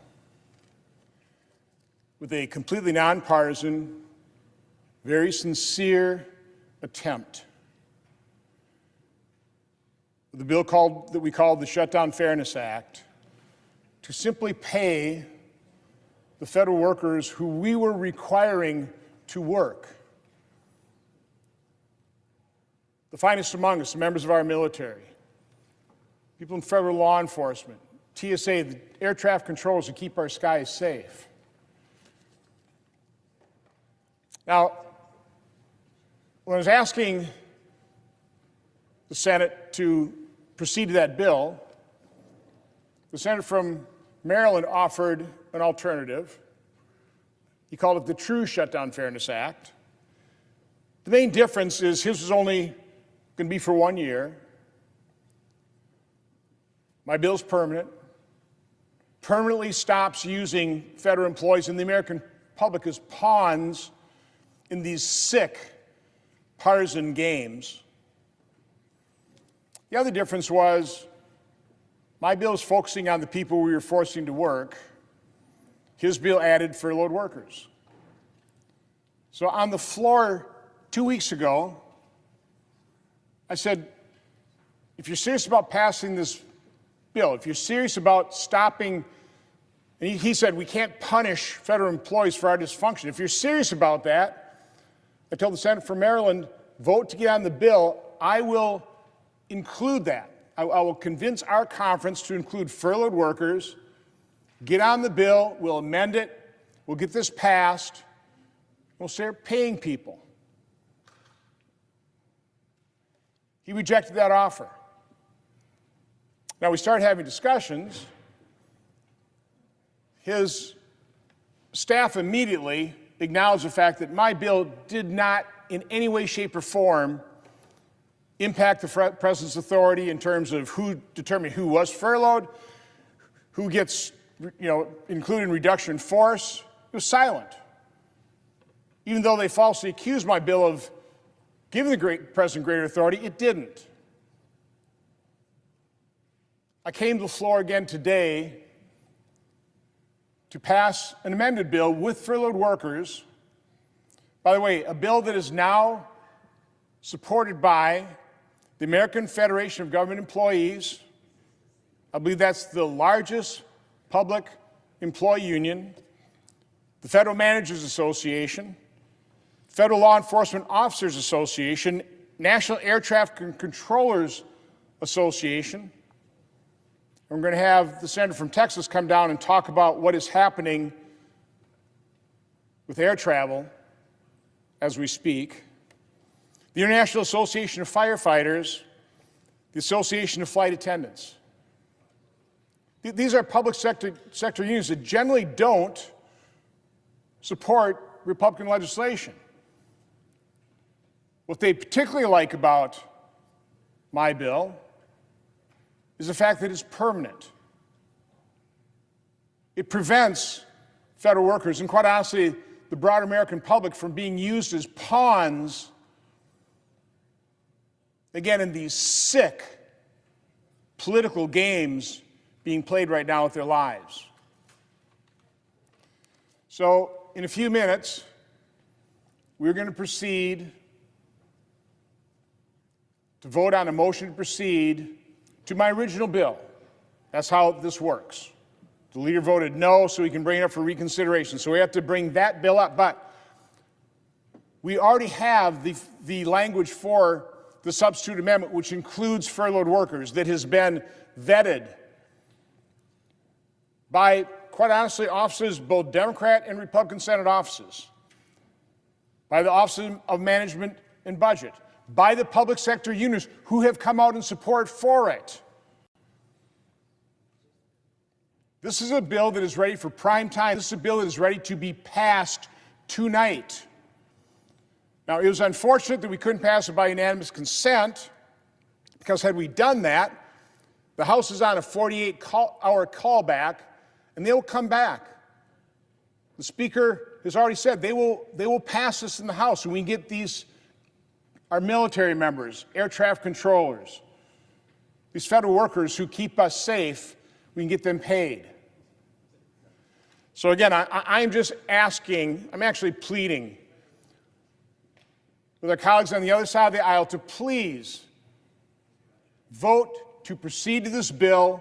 We will substitute an amendment that includes furloughed workers. We can pass this tonight. If we vote to proceed, we can then vote for unanimous consent to waive all the time agreements, and we could even pass this yet tonight. Make our skies safer. But I know the senator from Alaska has a few words to say, and I know the senator from Texas will as well. So I yield to the senator from Alaska. Thank you, my colleague from Wisconsin, Senator Johnson, and I've been proud to work with him on this bill over the last couple of weeks. The way this came to the floor, Senator Johnson and I were making the case in the conference. I had a bill that actually was a bill about paying our troops. Imagine that. You wouldn't want to pay our military during a shutdown, including the Coast Guard. Senator Johnson came to me and said, hey, Dan, I got a broader bill. Let's pay everybody who's required to work to keep us safe in America. So I said, great idea. Let's do it. So this is the Shutdown Fairness Act. Senator Johnson already talked about what it does. It's very, very simple. If you are required to work because your job's important, primarily because you're keeping Americans safe, then you should be paid. We have a great example right here. All these Capitol police officers right now keeping us safe right here on the Capitol, they're not getting paid. Air traffic controllers, TSA, keeping us safe right now in America. Senator Cruz is going to talk about what they've been going through. They're not getting paid. They should be paid. And of course, our military. President Trump has worked magic to keep them getting paid, but that's going to run out soon. So this is a very simple bill. There's nothing more American than paying people for their hard work, especially when the federal government is requiring them to work. So what happened? Oh, and by the way, Senator Johnson mentioned it's well over 200 groups now. I have the long list of public employee unions, the Teamsters, private sector unions, all kinds of organizations across America are saying to our colleagues on the other side of the aisle, pass the short-term CR, but also pass this bill. So what happened? When we worked this 2 weeks ago, there was a number of Democrat senators who came to us and they're very interested in doing it. Because it makes sense. How could you not be interested in doing it? We can negotiate health care and these other issues, but the men and women in the federal government who are working without a paycheck, you've been hearing stories about the FAA guy driving an Uber because he's got to pay his family. He's not getting paid. And he's had a really important job as an air traffic controller. So we thought our bill was going to pass. A number of Democrat senators were like, hey, we agree with this. It's 2 weeks ago. So what happened? Here's what happened. The same thing that's been happening every night. The minority leader, Senator Schumer, and the Democratic leadership is pressuring the other Democrat senators, don't do it. Don't do it. The pressure comes on them.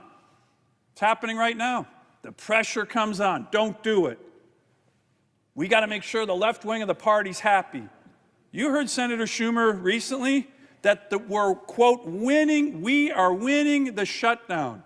I'll tell you who's not winning the shutdown. By the way, I have no idea who he's talking about when he says we, but I'll tell you who's not winning the shutdown.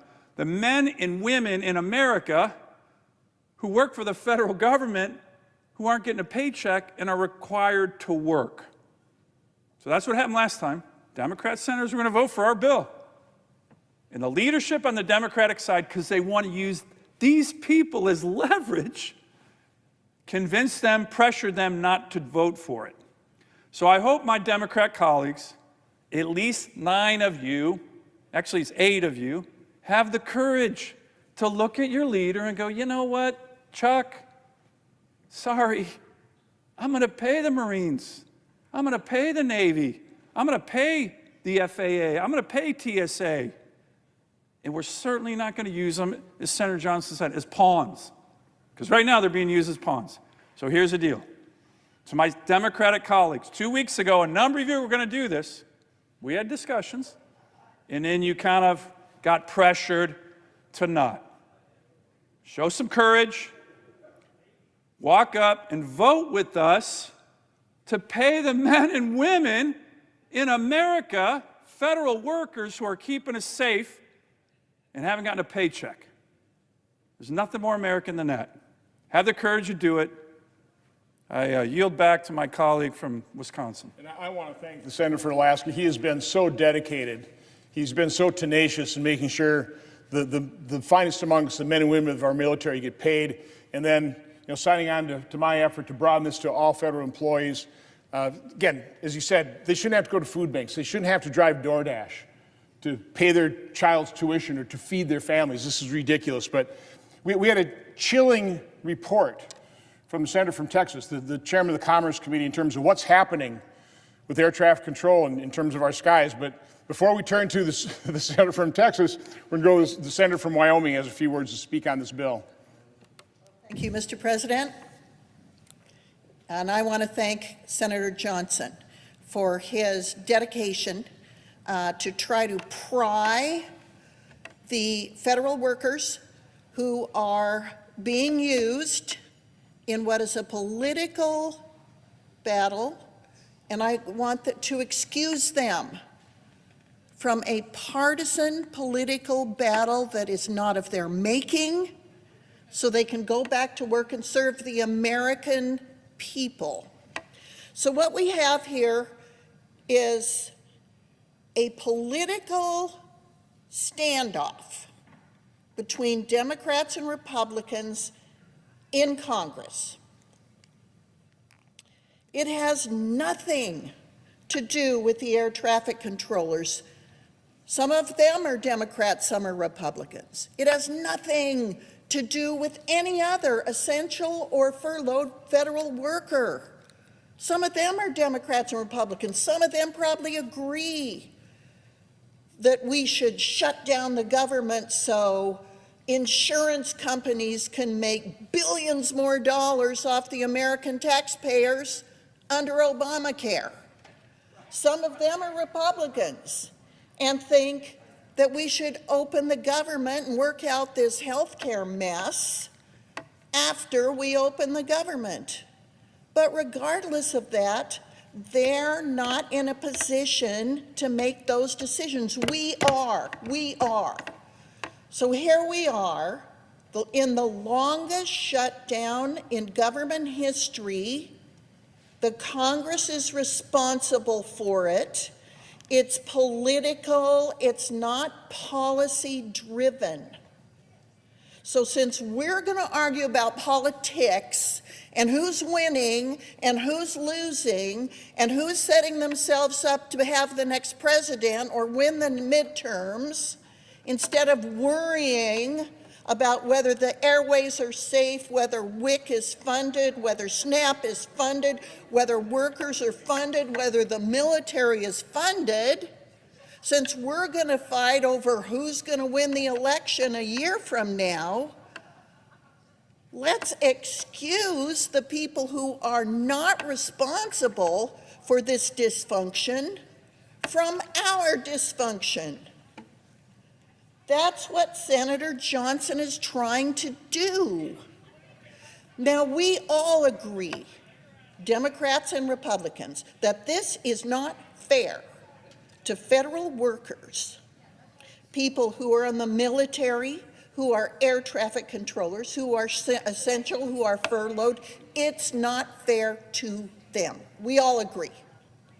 What Senator Johnson is doing is finding a way that we can be together on a bipartisan basis, excuse the federal workers from this mess, let them be paid, and let us go on with our absurd, partisan, political dysfunction if that's what we want.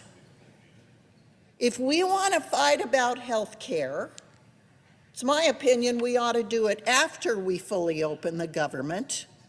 But if we're not willing to do that, let's at least let the federal workers off the hook. I applaud Senator Johnson.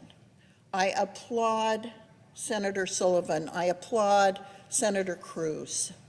We want to be able to keep Americans safe who are getting in airplanes every day. We want to keep Americans safe who are working in the military. They don't make very much money, especially those young first and second year military employees.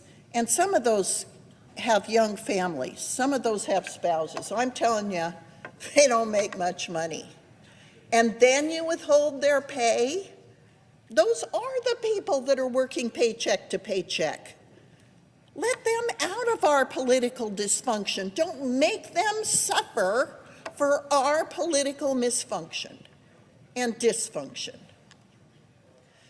I want to also thank any Democrat who will listen and be compassionate towards your federal workers in your districts. This is wrong for those of us, whether we disagree about health care or not, whether you want to fund billions of dollars to give to insurance companies for a broken health care system, fine. We can have that debate. But don't penalize the federal workers for our dysfunction, our disrespect for them. Thank you, Mr. President. I yield back. I appreciate the remarks by Senator from Wyoming. I know people are already coming down here to vote, but there are no time restrictions here. This is extremely important. We have a number of senators that want to speak to this issue. We should give them time to speak. Hopefully, to convince our colleagues on the other side to, again, be fair. Think about what your vote means to people that don't want to be used as pawns. Now, I believe the senator from Texas, our chairman of the Commerce Committee, he's got some pretty, as I said, chilling information to relay to the American public based on what is happening if we do not pay air traffic controllers. Senator from Texas. I thank Senator Johnson. It is day 38 of the Schumer shutdown, the longest government shutdown in the history of the United States. Now, Senator Schumer told the world, quote, "Every day gets better for us." Senator Sullivan asked, "Who's the us?" I'll tell you who the us is. This is a partisan political show. It happened because in March, the Democrats decided to be reasonable and allow the government to stay open. And the extreme left wing of the Democrat Party got furious, and Senator Schumer nearly lost his job. And now the government is shut down because the Democrats want to show the radical left wing and their base that they really, really, really hate Donald Trump. Now, on the Democrat side of the aisle, there's a talking point we actually had in the Commerce Committee yesterday. One of our Democrat colleagues said, there's a Republican president, there's a Republican Senate, there's a Republican House. This is the Republicans' shutdown. And I don't know who actually produces those talking points for Democrats, but every one of them, word for word, says the identical thing. Well, I tell you, I spoke shortly thereafter, and I said, you know, every witness in a court of law, before they testify, they're sworn in, and they're asked that their testimony will be the truth, the whole truth, and nothing but the truth. I said what my Democrat colleague just did there failed part number 2, the whole truth. You're right. There is a Republican president. You're right, there is a Republican House, and you're right, there is a Republican Senate. What the Democrats also know is that under the Senate rules, it takes 60 senators to vote to fund the government. They all know that. That's not something they don't know. And it's not an accident that they don't mention it. Why do we have a shutdown? Well, let's count. There are 53 desks on this side of the Senate floor. There are 53 Republicans, which means the government cannot be funded until at least 7 Democrats decide we're going to fund the government. By the way, this is not a new development. When Joe Biden was president, 13 separate times, we passed a clean continuing resolution. What does that mean? We had a 60-vote threshold then, too. That means Republicans could have done this garbage any of the 13 times under Joe Biden, but we did not. They didn't have 60 votes. What was different when Joe Biden was president is Republicans voted with the Democrats to allow the government to stay open. And by the way, in March, the Democrats knew that was the responsible thing to do. It does not take much on the magic Google machine to get video of every one of these Democrats saying on TV, government shutdowns are reckless, they're irresponsible, they're wrong. They all know that. But you know what they're counting on? I look up and the press gallery is virtually empty. They're counting on ABC, NBC, and CBS lying to the American people. They're counting on CNN lying to the American people. They're counting on MSNBC lying to the American people. This is not complicated. 14 times the Republicans on this side of the floor have voted to open the government. And 14 times Democrats have voted to keep the government closed. And then, after they vote to keep the government closed, the Democrats walk out to the reporters and say, gosh, I can't believe the Republicans closed the government. That's when a reporter is actually supposed to do something really radical. It's called report. The person telling me he or she is upset at the government shutdown, why did you vote 14 times to keep the government shut down? Now, there are lots of aspects of this that are painful. But there's one in particular that is impacting American families all over the country, which is any family that is traveling for work, traveling to visit a sick relative, traveling to go to a funeral in a family, traveling to go on a family vacation. There are right now over 50,000 TSA agents. Many of them are going to work. They're not getting paid. They miss their paycheck. There are right now more than 14,000 air traffic controllers. Many of them are going to work. None of them are getting paid. That means they're trying to figure out, their last paycheck didn't come, they're trying to figure out, how do I pay my mortgage? How do I pay my rent? How do I pay my food? How do I feed my kids? How do I take care of medical bills? You know what the answer from the Democrats is? Every day gets better for us.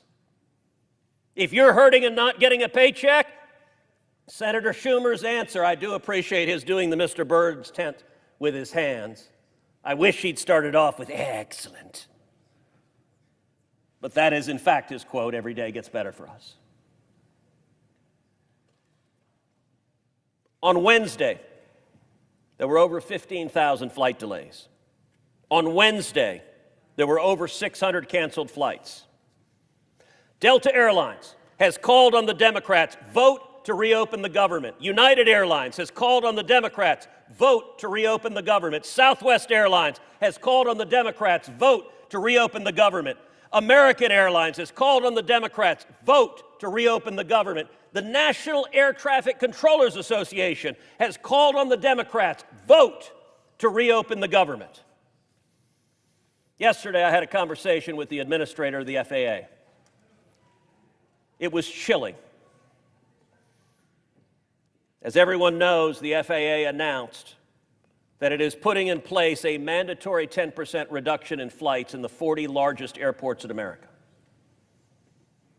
What the administrator of the FAA told me yesterday on the phone was why. And here's what Administrator Bedford said. He said, last Friday, which was Halloween, half of the busiest 30 air traffic control facilities were short-staffed. That includes New York, Austin, Newark, Phoenix, Washington, Nashville, Dallas, and Denver. I want you to listen to this next statistic. Nearly 80% of the air traffic controllers in New York City called out. They did not show up to work. Nearly 80%. Senator Schumer represents New York City.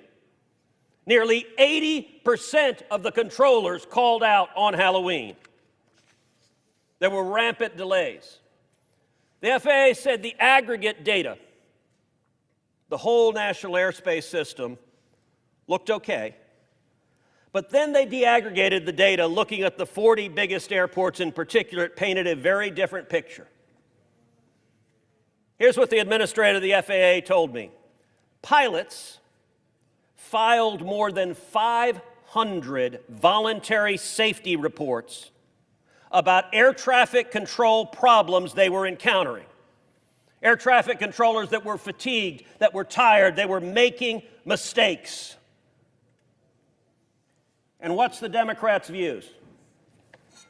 Well, there's an old line that a gaffe is when someone in Washington accidentally tells the truth.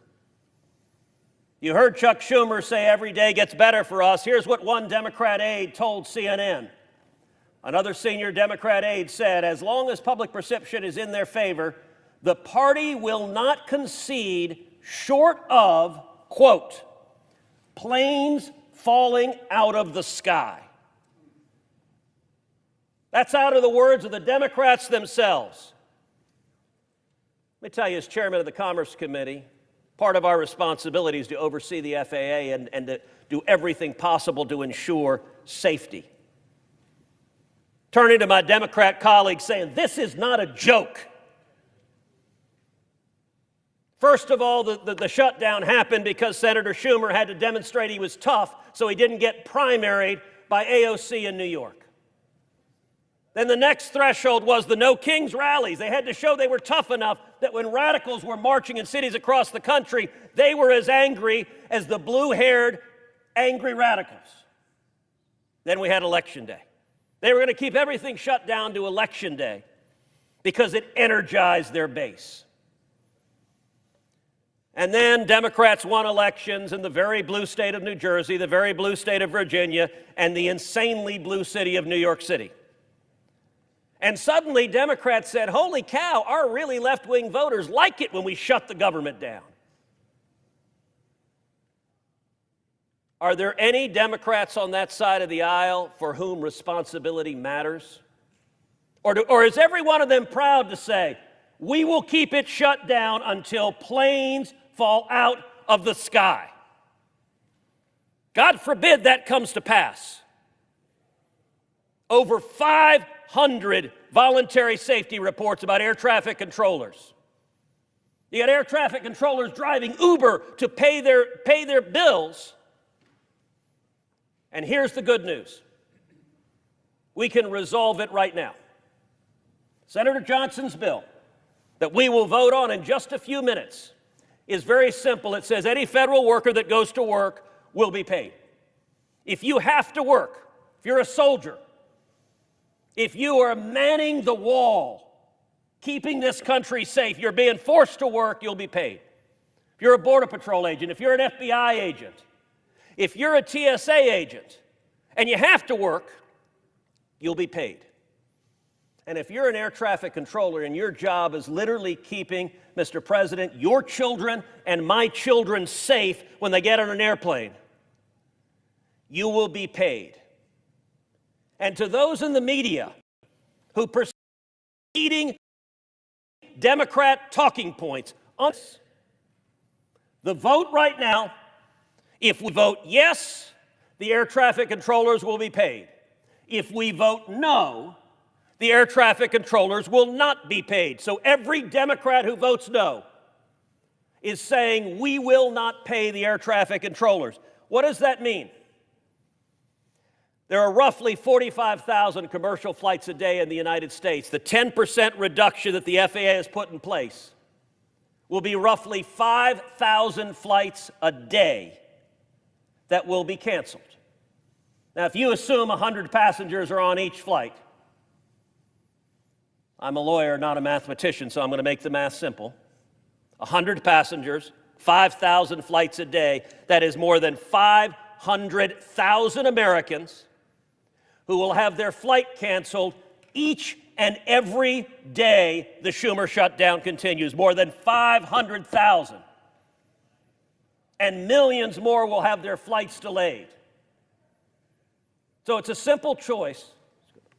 It is a simple choice. Do you want to pay the air traffic controllers or not?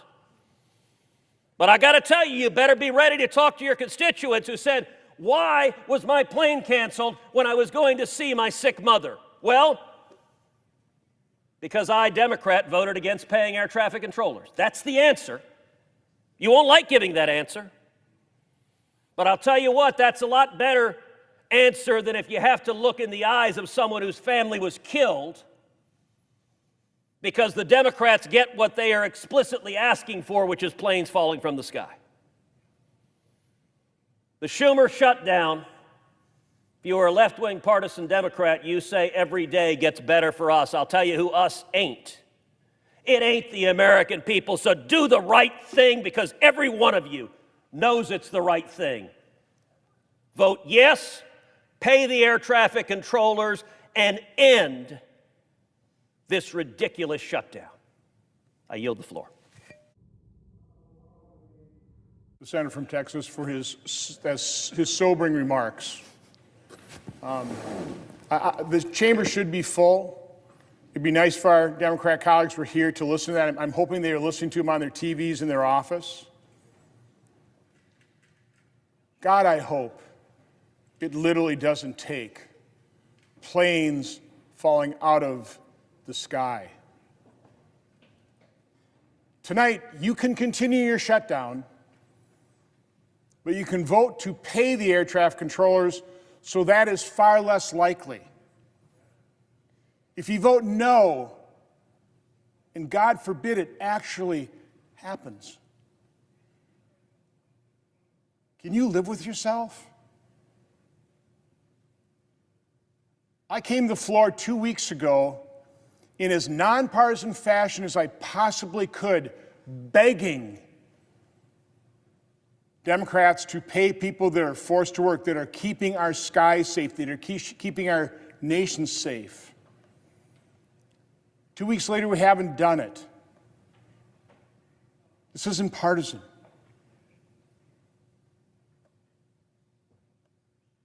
Search your conscience. Ask yourself, honest to God, if a plane has fallen out of the sky.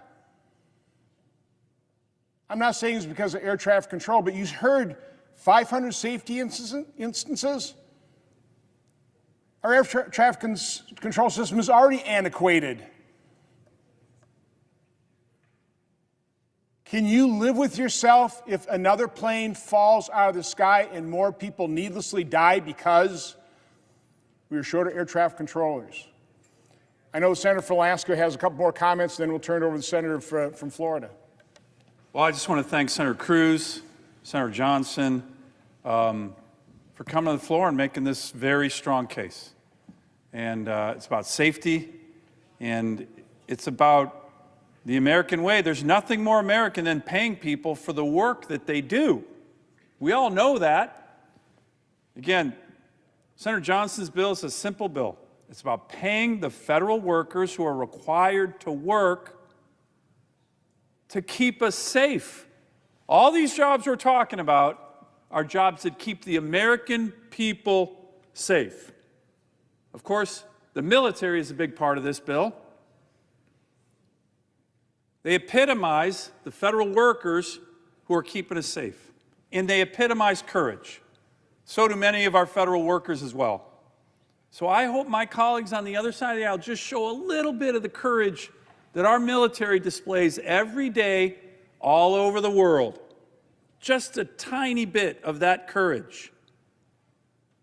Again, to my Democratic colleagues, we know you're getting a lot of pressure from your leadership. Senator Cruz did a great job of explaining the origins of that. By the way, it has nothing to do with health care, it has nothing to do with anything. It has everything to do with appeasing the far left of the Democratic Party, which is rising. So we get that you're under pressure. But you all know that voting for this bill is the right thing to do. I know my colleagues on the other side of the aisle. They're good people. As Senator Johnson just said, have a little bit of conscience and a little bit of courage, the kind of courage that our military displays every day, and vote for the Shutdown Fairness Act right now. Every one of you knows it's the right thing to do, and I hope you do it. I want to thank the senator from Alaska. Yield now to the senator from Florida. The senator from Florida. Right. So, Mr. President, first thing I want to do, I want to thank all the senators that are speaking tonight. I can't imagine voting not to pay somebody. You know, in my state, here's what's happening. We have people that are not getting food. At church on Sunday, the pastor asked if we would actually bring in a whole bunch of food because they knew because of what the Democrats were doing, people would not get their food stamps. So all the food banks, they needed way more food. I was talking to a reporter today in Tampa, and he said the line is unbelievable at one of the food banks he was at in Tampa today. And when I think about these people that are not getting their food stamps, I think of my mom. So my mom was a mom of 5 kids. So we lived in public housing. I never met my dad, and she had to go to farm-to-market stores and ask for food. She never got food stamps, but she had to go ask for food. So just think about what's going on around our country. There's people right now worrying about if they're going to feed a 2-year-old little kid. Can you just imagine what that mom's doing? I mean, I just can't imagine how anybody ever could vote to shut down the food stamp program to not feed kids. Then let's think about all these people not getting paid. So I'll give you my experience. When I was 19 years old, I got married. I was an E2 in the Navy, and I was making $332 or $334 a month. So that same person today, and I mean, my wife and I, she was making $75 a week as the legal secretary. So those people, if something like that, I didn't have $25 in the bank. They wouldn't have said, oh, it's okay not to pay the rent. Any costs we had, no one would have said, oh, don't worry, you don't have to pay it now.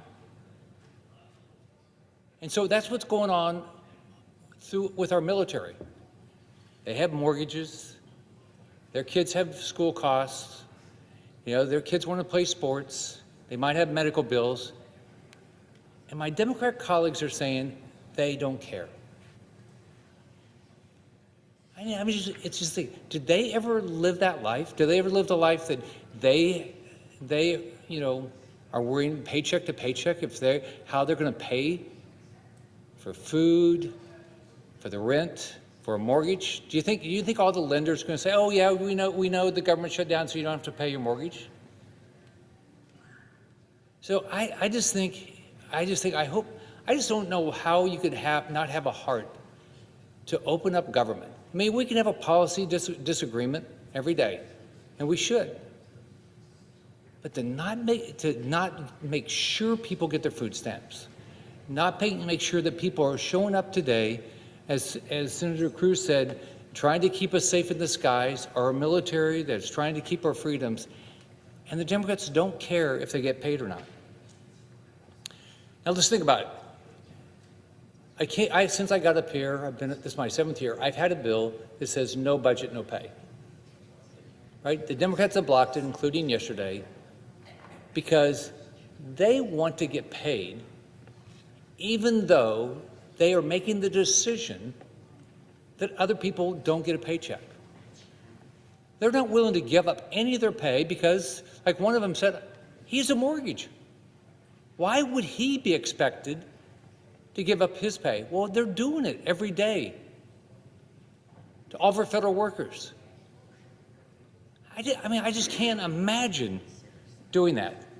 So what I'd say to my Democrat colleagues, open the government. Pay our workers. Make sure people get food, have food on the table. Don't ever, ever, ever in your wildest dreams do that to people in our country. It's wrong to do what you're doing. Senator Schumer came out and said he had a proposal. It's a joke. It's a complete joke. And I'll tell you why. Let's think about what they want to do. For us to be able to make sure that we start paying people, they get food stamps, they want to make sure insurance companies continue to get rich. So their proposal doesn't do anything. So right now, people don't lose their Obamacare subsidies. It's people that make over 400%, that's over probably $128,000, $130,000 a year, get subsidies for their health care. You could be a millionaire. You get a subsidy. So you say he wants to make sure millionaires get a subsidy for people to possibly get any food.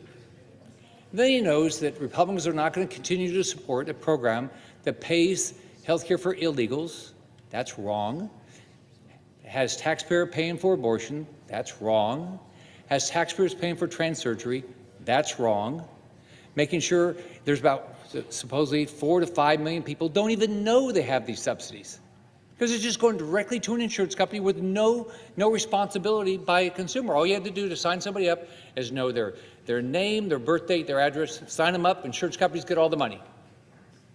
Why would we ever support something like that? So I want to thank my colleagues. I can't imagine. It's heartless to not make sure people have food. It's heartless to make sure people don't have money if they're working. And so if the Democrats vote against Senator Johnson's simple bill to pay people that are busting their butt to keep our freedoms, keep us safe, do all these things, I don't know how you can go home and feel good about what you're doing. I yield my time. I want to thank the senator from Florida. I see the senator from Michigan. I believe he wants to speak to this bill. We will have the last word, but if he wants to get ready, I don't know. Let the chair. I'll recognize the senator from Michigan, and then we can go back to the senator from Nebraska.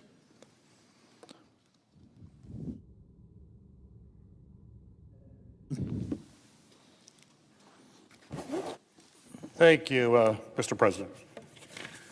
Well, let me first say that there's something that we all agree on, Democrats and Republicans here in this chamber, is that we want federal employees to be paid. It's simply unacceptable that they have to work and come to work every day, do their job, and not get paid.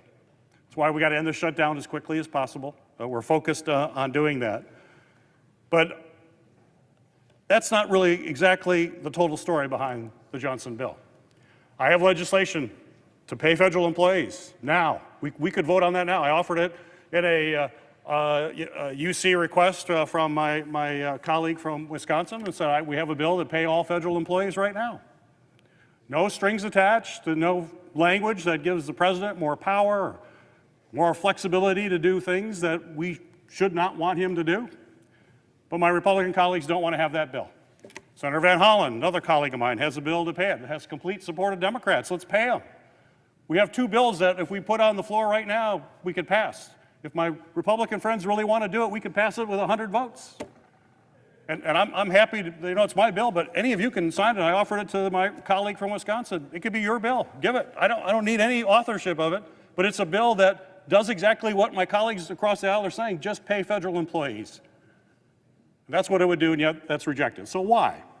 Well, there's a little bit more in this bill. In fact, the Johnson bill before us actually creates an unlimited and permanent slush fund for President Trump to use.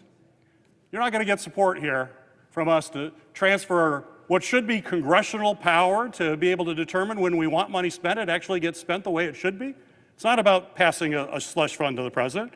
The president could justify the transfer of this money elsewhere.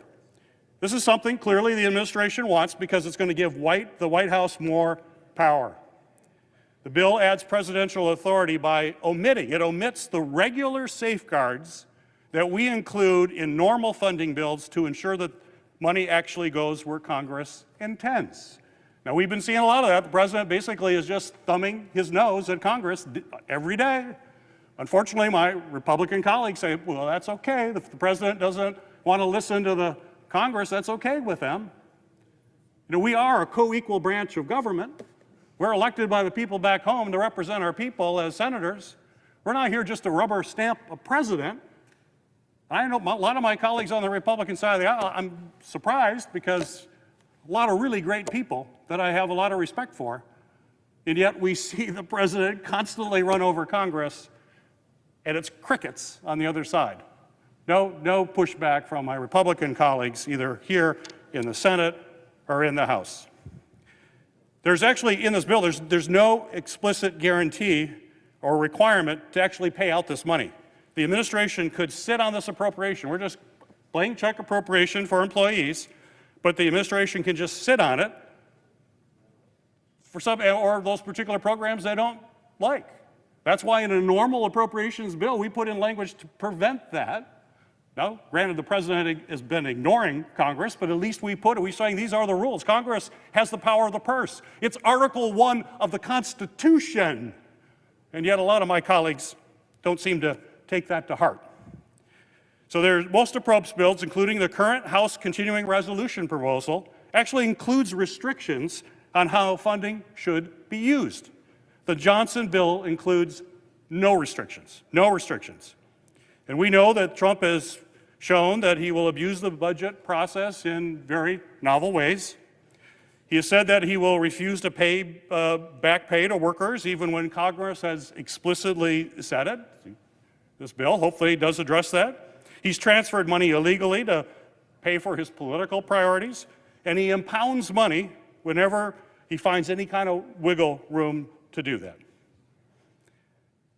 So in a sense, this bill is a Trojan horse. It's there to say we're going to help federal employees, but it's really continued power for the president. I've heard my colleagues say that, the federal employees are being used as pawns. That's what this bill does. It's using federal employees as pawns to give the OMB and the president a whole lot more power to use a slush fund of money in any way he chooses. We know the OMB director, Russ Vought, likes this bill. We know what Russ Vought's about. In fact, I think there was a leaked speech that Russ Vought had. We mentioned this in the committee, and my colleagues, I appreciate them saying how wonderful federal workers are. But this is what the OMB director, who says this is really a good bill, the Johnson bill is a really good bill. He said, we want the bureaucrats to be trauma. They have to be affected by trauma. When they wake up in the morning, we want them to not want to go to work because they are increasingly viewed as the villains. We want to put them in trauma. I hope my Republican colleagues called out Mr. Vought when he said that, because you care so much about our employees. I appreciate that. But when folks in the administration say things like this, please say that is wrong, that we really do care about you. Not when you're trying to put a bill forward that's going to give the president an unlimited slush fund. Let's be real.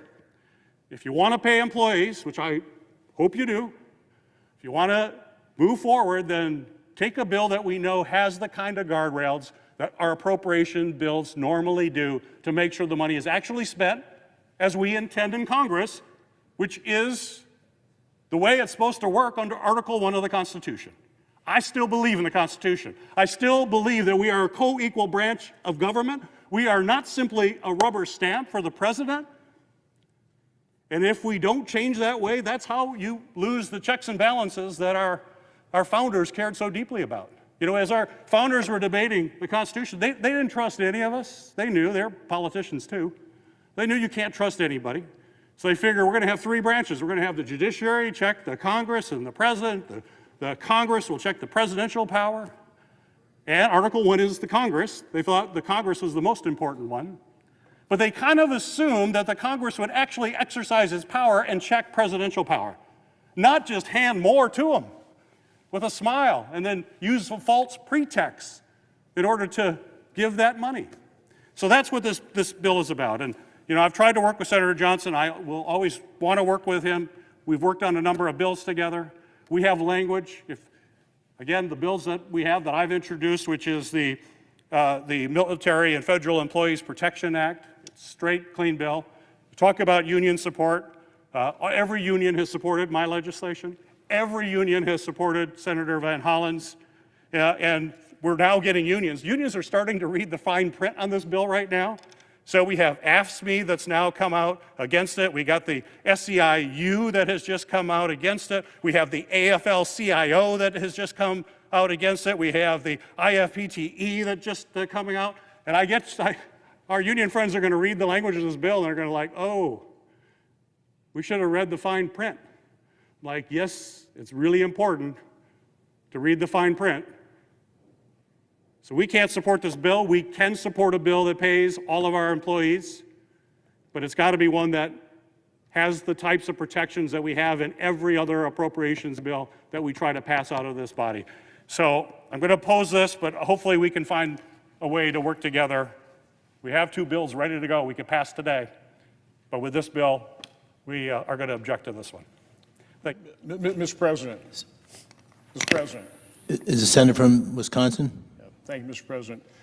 I'm not quite sure what planet the senator from Michigan comes from, but here in planet Earth, when you read the actual language of the bill, none of these FANA provisions exist in there. But I will go through those point by point before we call for the final vote. Right now, I think Senator from Nebraska has a few points he wants to make. Senator from Nebraska. Right. Thank you, Mr. President. Earlier today, we heard about an offer from the minority leader. It shows just how unserious he and the Democrats are. That offer is full of horse hockey. It has things in it that Republicans cannot accept, and he knows it. And my colleague from Michigan, the Democrat from Michigan, was just talking about power, because this is what it's about. He mentioned power.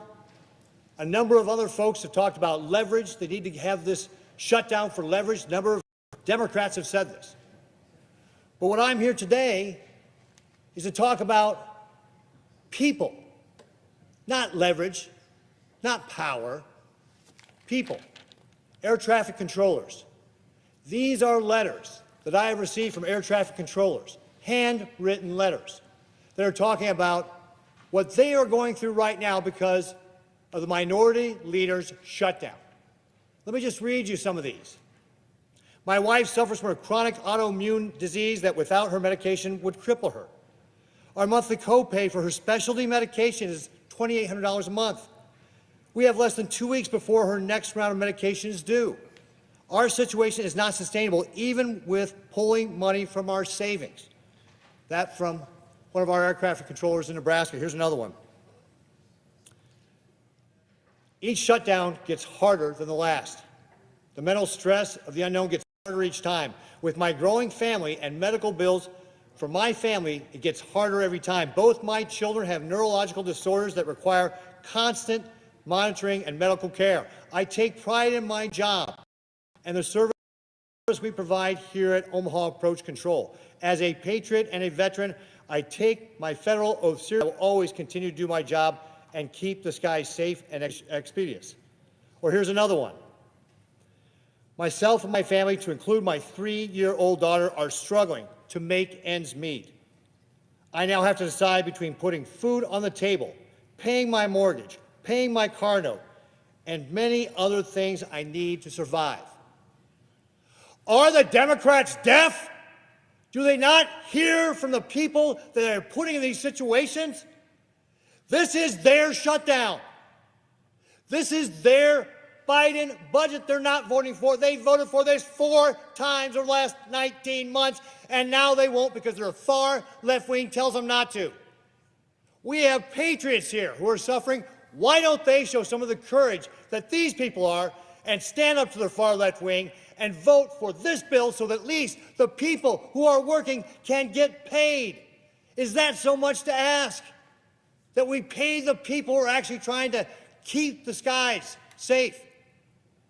The Democrat staffer was earlier quoted as saying, we're going to do this till planes start falling from the sky. Well, folks, we already heard that the FAA is going to cut back 10% this week on the number of flights because of safety concerns.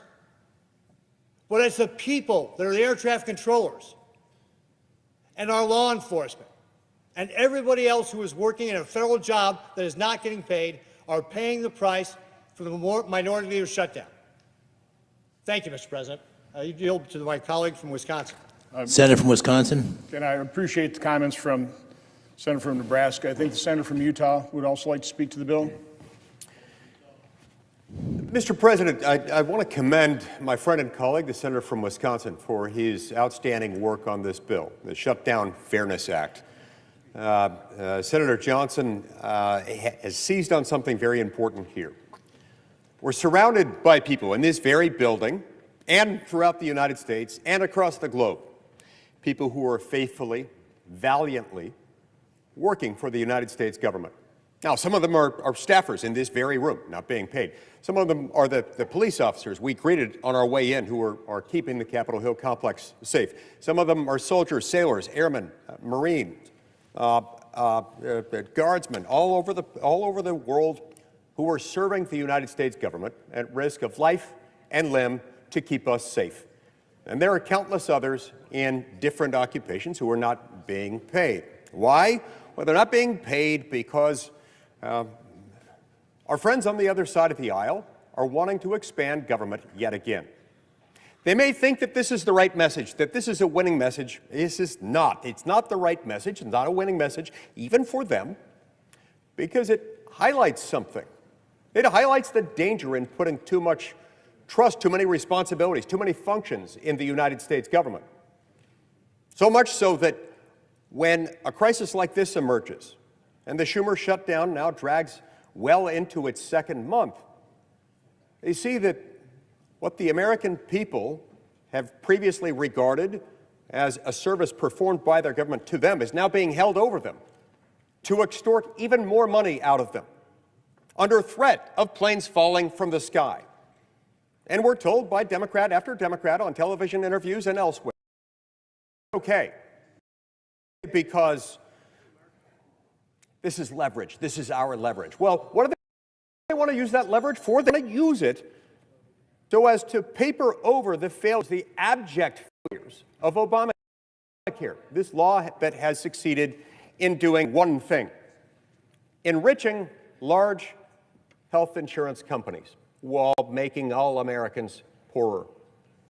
Premiums have skyrocketed, coverage has diminished, quality has completely tanked as a result.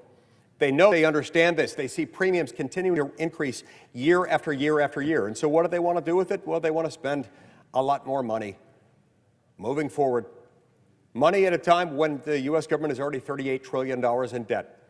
Money to hide, to conceal what it is that Obamacare is doing to the American people. When in fact, what Obamacare has done is diminished the health care options that the American people have. It used to be that you could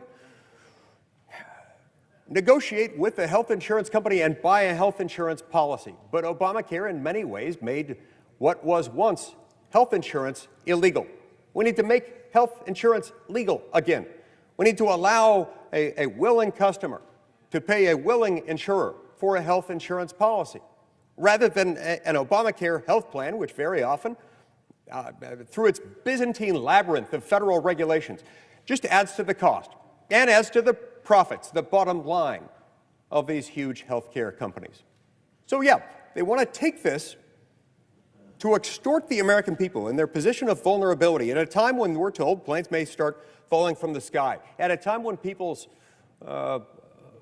airplane tickets are being rendered valueless, because a lot of these flights are not going to be able to be made, and all problems are happening while at the same time our federal workforce is not being paid. These are not the right people to punish for the failures of Obamacare. Don't let them carry that burden. Don't make them do it. They didn't do this to the American people. Obamacare did. Let's fix Obamacare. Let's make it legal again to have health insurance, actual health insurance, not that sort of bastardized form of health insurance that emerged from Obamacare's endless regulations that result in diminished quality, lower coverage, and endlessly higher premiums. Mr. President, this shutdown has gone on long enough. This shutdown should come to an end, and it should come to an end by the very generous offer made by Republicans time and time and time again to continue at spending levels that until just months ago were the Democrats' own spending levels. That's not enough for them. We've got to end the madness and end the shutdown. At the very least, even if we're not to end the shutdown, we should pass Senator Johnson's bill. We should do that tonight. We should do it right now. Because regardless of what you think we ought to do with Obamacare or any other aspect of government, these workers who have now gone for some time without a paycheck, they should not be required to make this sacrifice, especially when you consider what it's for. Hiding the true cost of Obamacare. That is shameful. Again, I thank and I commend Senator Johnson and his team for putting together this legislation. I'm proud to support it.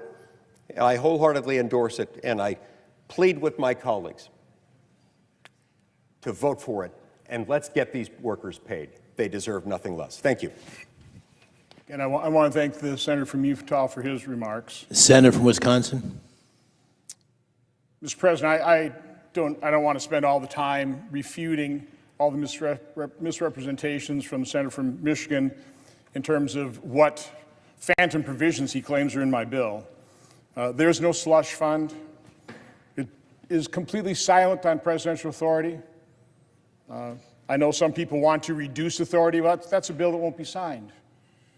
If you want to pay the federal workers, if you want to stop punishing them for our dysfunction, if you want to stop using them as pawns in this political game, that's a demand you have to drop. The money appropriated in this bill will go to pay workers. That also was a false argument. But if you're not quite satisfied with the language, it's been out there and we've been trying to work and get feedback for 2 weeks, and we've gotten excellent feedback from leadership, from discussions on both sides of the aisle, from OMB trying to perfect this thing. The solution is get on the bill. Get on the bill and offer amendment. Keep talking to us. Don't close it down. Now, we heard from a number of our Republican colleagues. We heard from Senator from Michigan. Yeah, obviously, passions are running high. There's a great deal of frustration, certainly on our side, when the other side simply won't take yes for an answer. But I came down here 2 weeks ago in as nonpartisan stance as I possibly could be. Because as Senator from Michigan said,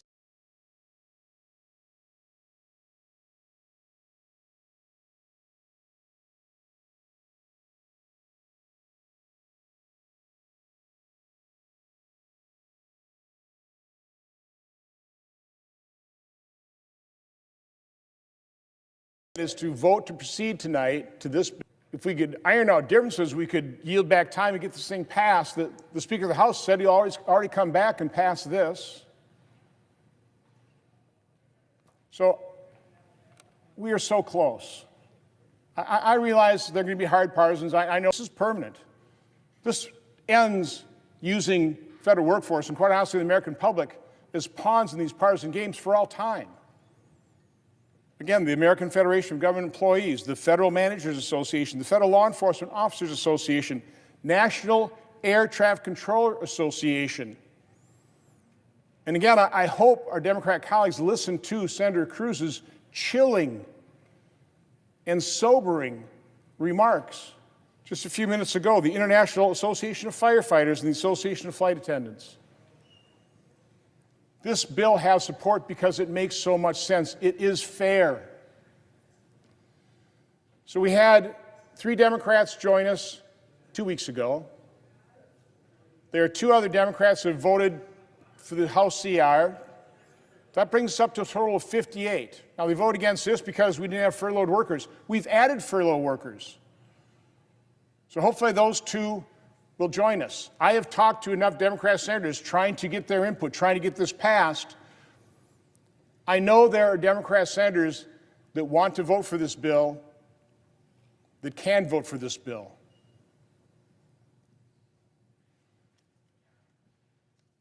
So, putting all partisanship aside, again, I want to appeal to your better angels. Search your conscience. Sign on to a bill. Vote for a bill that ends using federal workers, the American public, as pawns. The senator from Maryland said last week, let's not punish federal workers for our dysfunction. But I think my closing argument has to be to go back to what the senator from Texas was talking about, air traffic control in that situation. 500 safety issues reported recently in our skies. Search your conscience. Can you imagine? I mean, honestly, think about it. Imagine what the one Democrat staffer said, that we're going to cling to this until planes fall out of the sky. Think about how you would feel if, God forbid, a plane, another plane, fell out of the sky and people died. How could you live with yourself? Now, again, you can continue the shutdown. I mean, that's your political choice. You can continue to vote against the very reasonable House continuing resolution. But you can still vote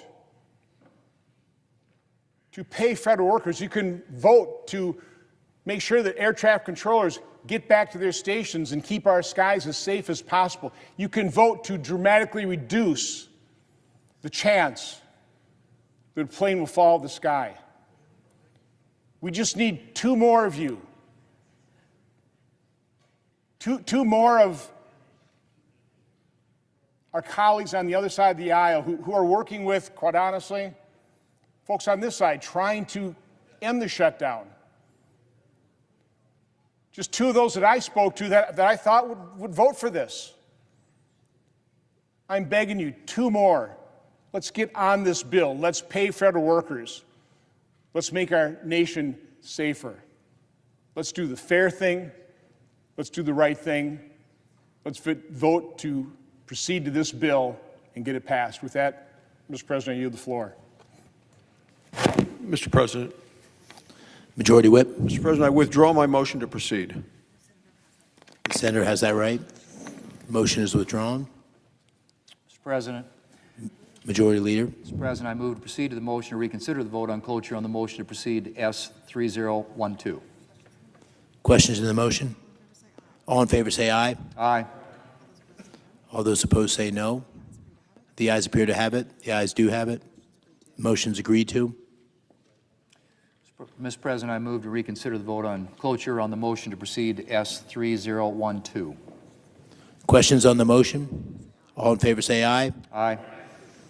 All opposed say no. The ayes appear to have it. The ayes do have it. Motion's agreed to. The clerk will report the motion to invoke cloture. Cloture motion. We, the undersigned senators, in accordance with the provisions of Rule 22 of the Standing Rules of the Senate, do hereby move to bring to a close debate on the motion to proceed to calendar number 191 S3012, a bill to appropriate funds for pay and allowances of accepted federal employees for periods of work performed during a lapse in appropriations and for other purposes, signed by 17 senators. Under the previous order, the quorum call under Rule 22 has been waived. The question is it the sense of the Senate that debate on the motion to proceed to S3012 to appropriate funds for pay and allowances of accepted federal employees for periods of work performed during a lapse in appropriations and for other purposes shall be brought to a close upon reconsideration? The yeas and the nays are mandatory under the rule. The clerk will call the roll. Ms. Alsobrooks, Ms. Baldwin, Mr. Banks, Mr. Barrasso.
Mr. Bennett, Mrs. Blackburn, Mr. Blumenthal, Ms. Blunt-Rochester,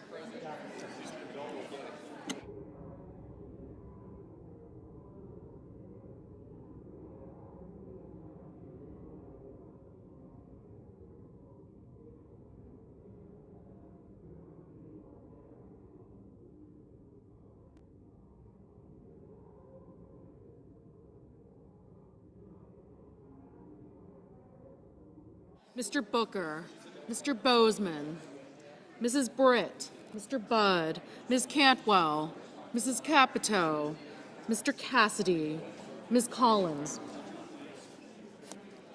Mr. Coons, Mr. Cornyn, Ms. Cortez Masto, Mr. Cotton, Mr. Kramer, Mr. Crapo,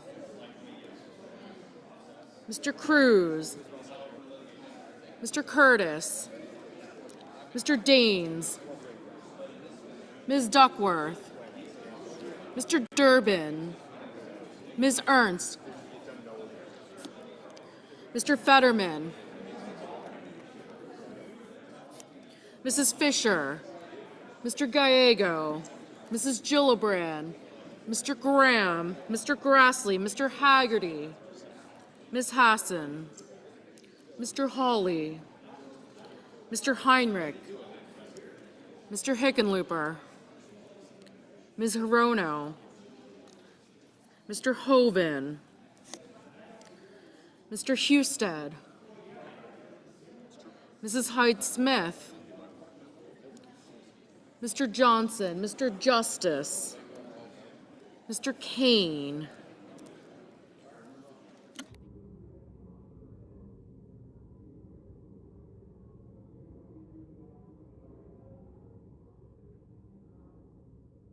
Mr. Kelly, Mr. Kennedy, Mr. Kim, Mr. King, Ms. Klobuchar, Mr. Langford, Mr. Lee,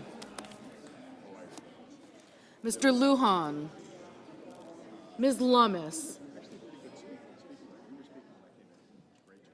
Mr. Markey, Mr. Marshall,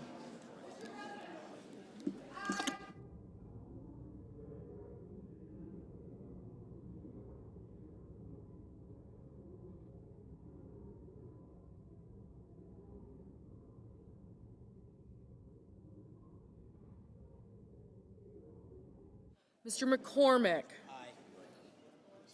Mr. Merkley, Mrs. Moody, Mr. Moran, Mr. Marino, Mr. Mullen, Ms. Murkowski, Mr. Murphy, Mrs. Murray, Mr. Ossoff, Mr. Padilla, Mr. Paul, Mr. Peters,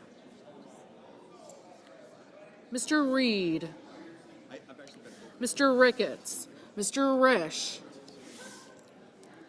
Ms. Rosen, Mr. Rounds,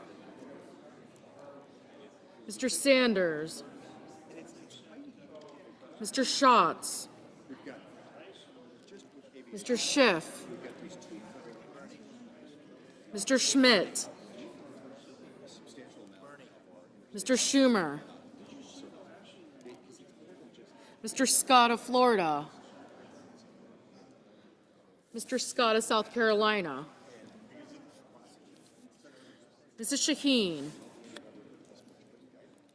Mr. Sheet, Ms. Smith, Mr. Sullivan, Mr. Thune,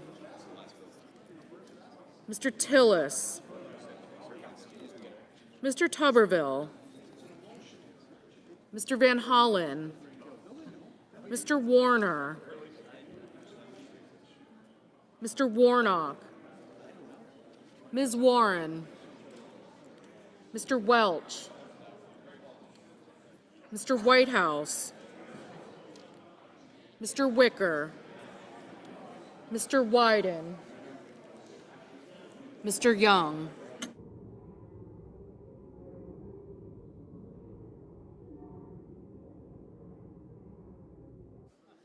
Senators voting in the affirmative: Barrasso, Blackburn, Bozeman, Britt, Budd, Cotton, Kramer, Cruz, Curtis, Daines, Ernst, Fisher, Graham, Grassley, Hawley, Husted, Johnson, Kennedy, Langford, Lee, Lummis, Marshall, McConnell, McCormick, Moody, Marino, Mullen, Ricketts, Risch, Schmidt, Scott of Florida, Sheehy, Sullivan, Thune, and Tillis.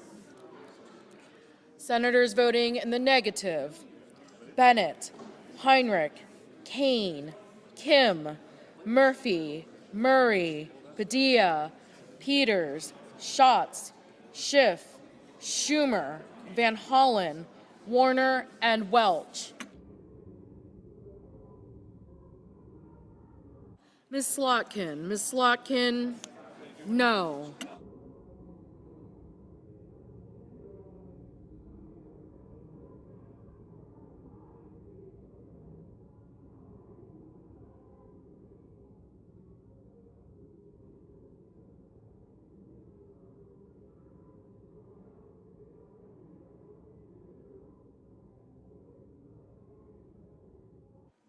Ms. Murkowski, aye. Ms.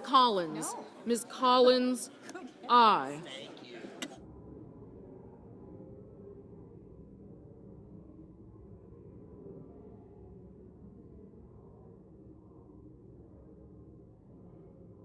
Mr. Banks, aye.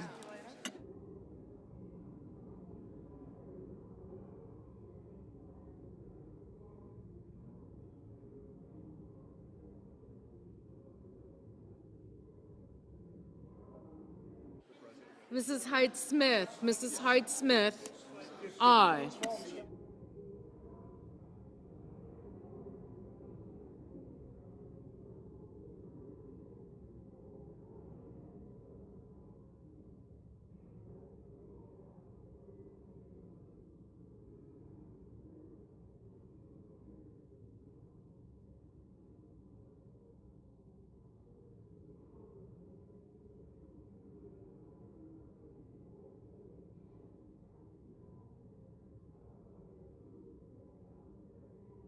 Mr. Durbin, no.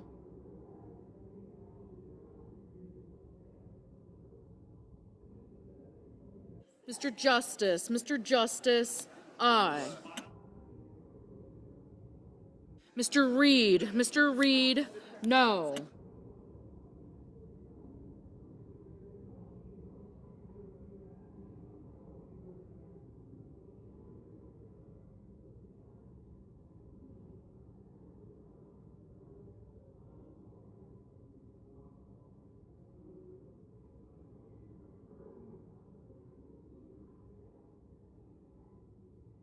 Ms. Blunt-Rochester, no. Ms. Cantwell, no.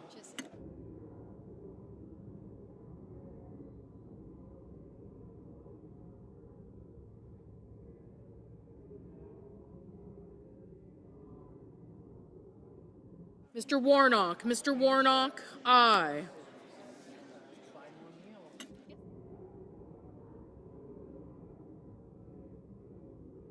Mr. Scott of South Carolina, aye.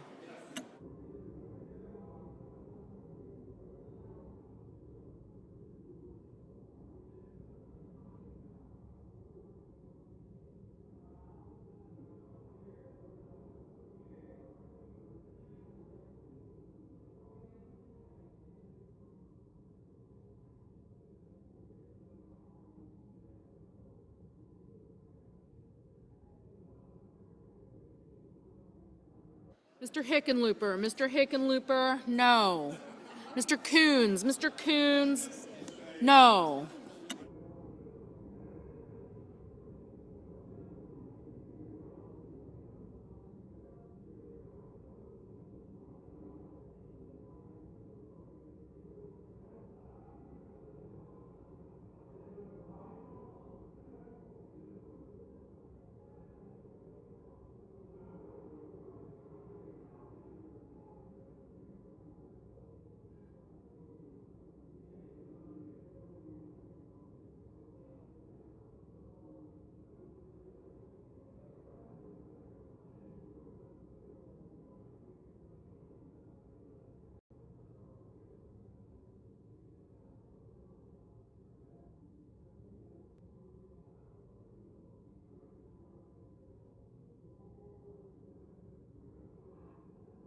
Ms. Rosen, no.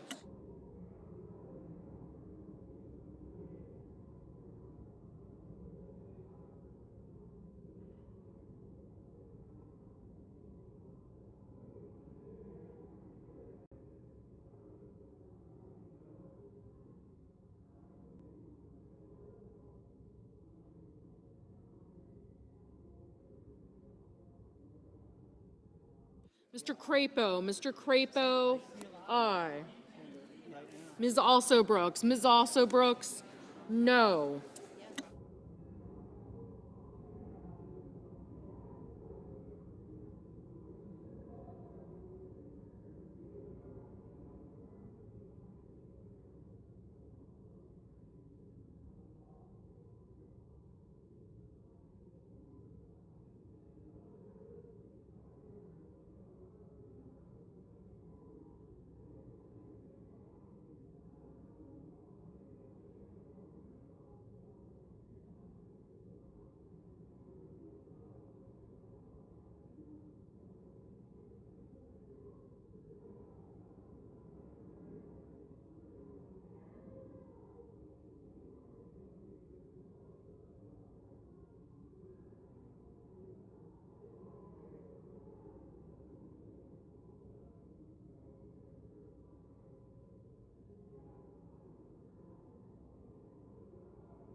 Ms. Baldwin, no.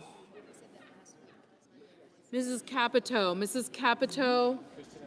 aye. Ms. Duckworth, no.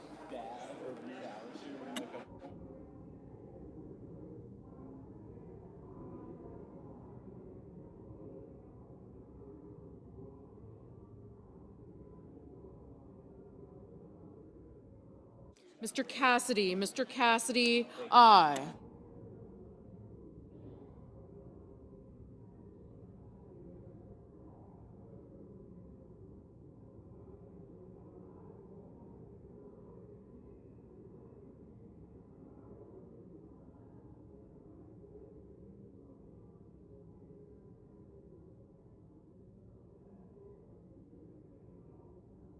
Ms. Warren, no.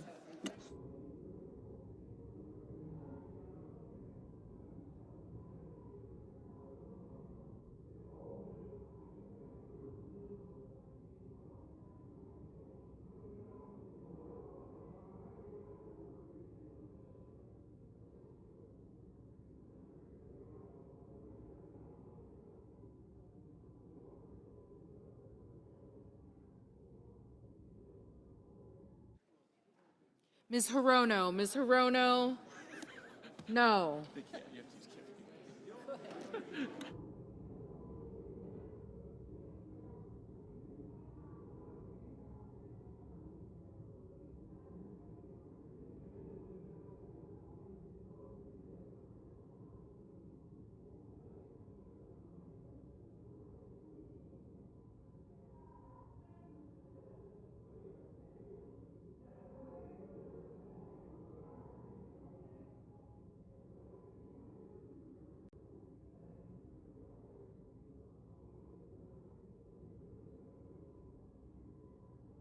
Mr.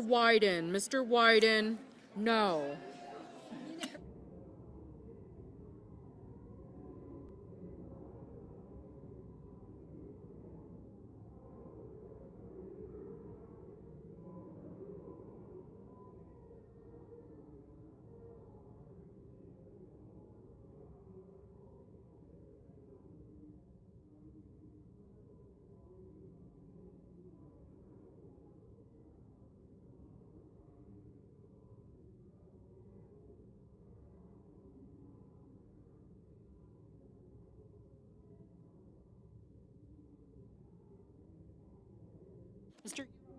Mr. Young, aye.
Ms. Hassan, no. Ms. Cortez Masto, no.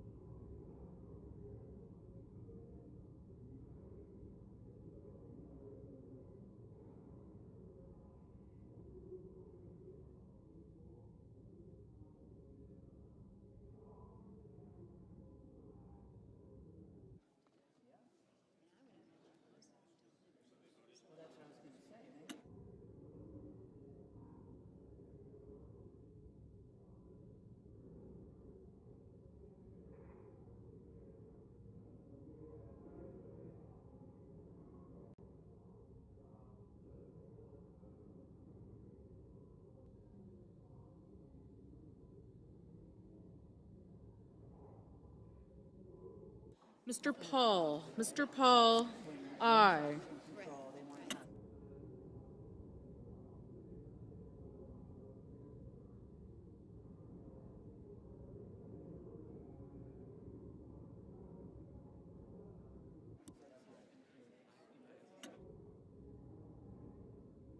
Mr. Sanders, no.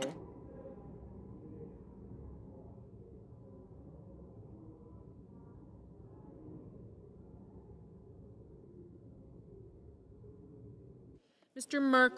Merkley, no.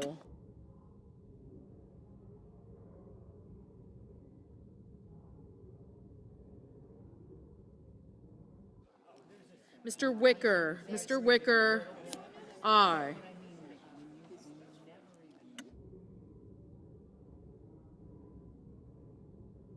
Mr.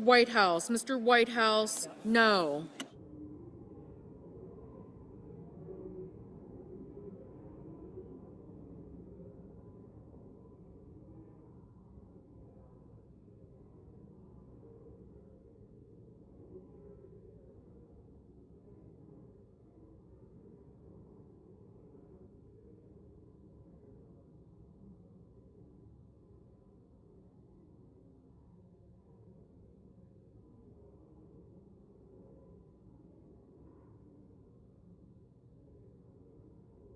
Ms. Smith, no.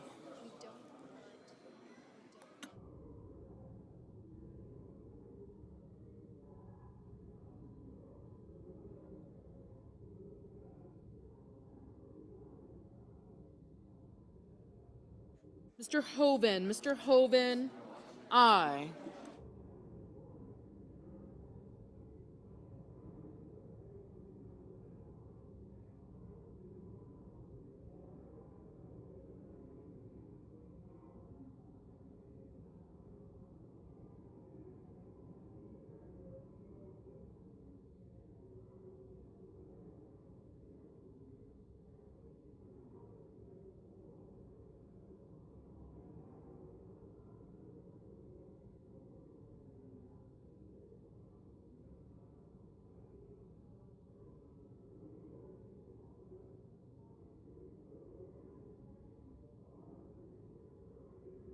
Mr. Booker, no.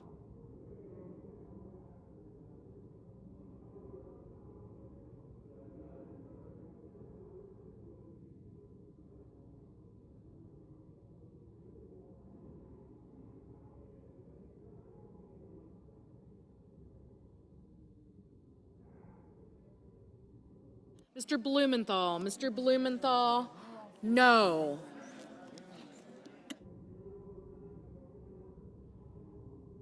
Mrs. Shaheen, no.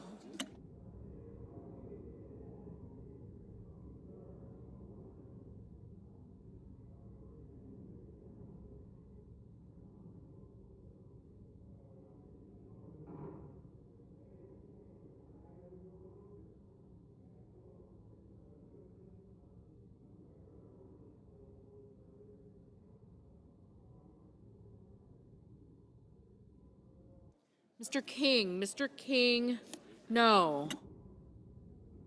Mr. Haggerty, aye.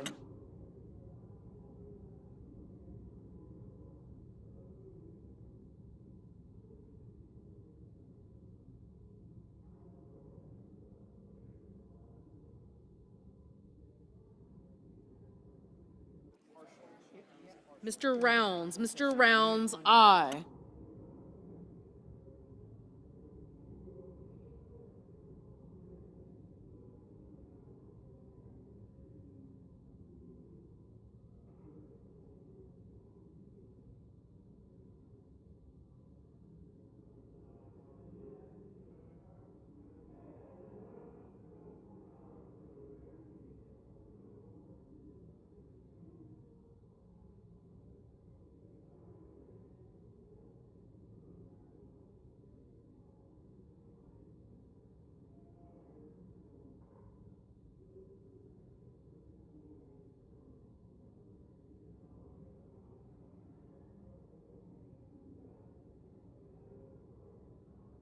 Mr.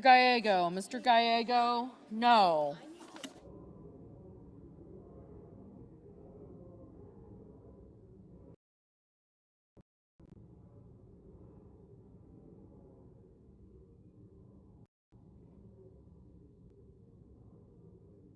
Mr. Markey, no. Ms. Klobuchar, no.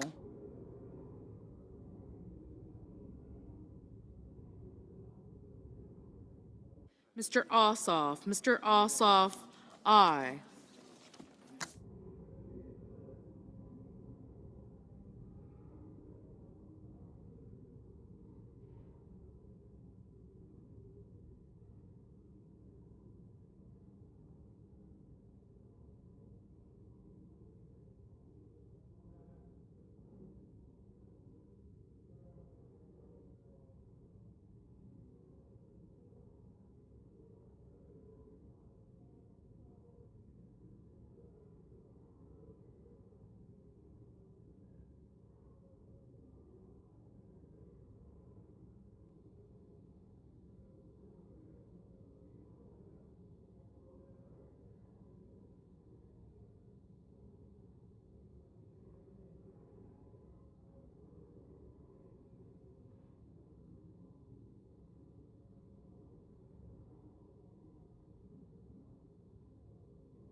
Mrs. Gillibrand, no. Mr. Kelly, no.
Mr. Lujan, aye.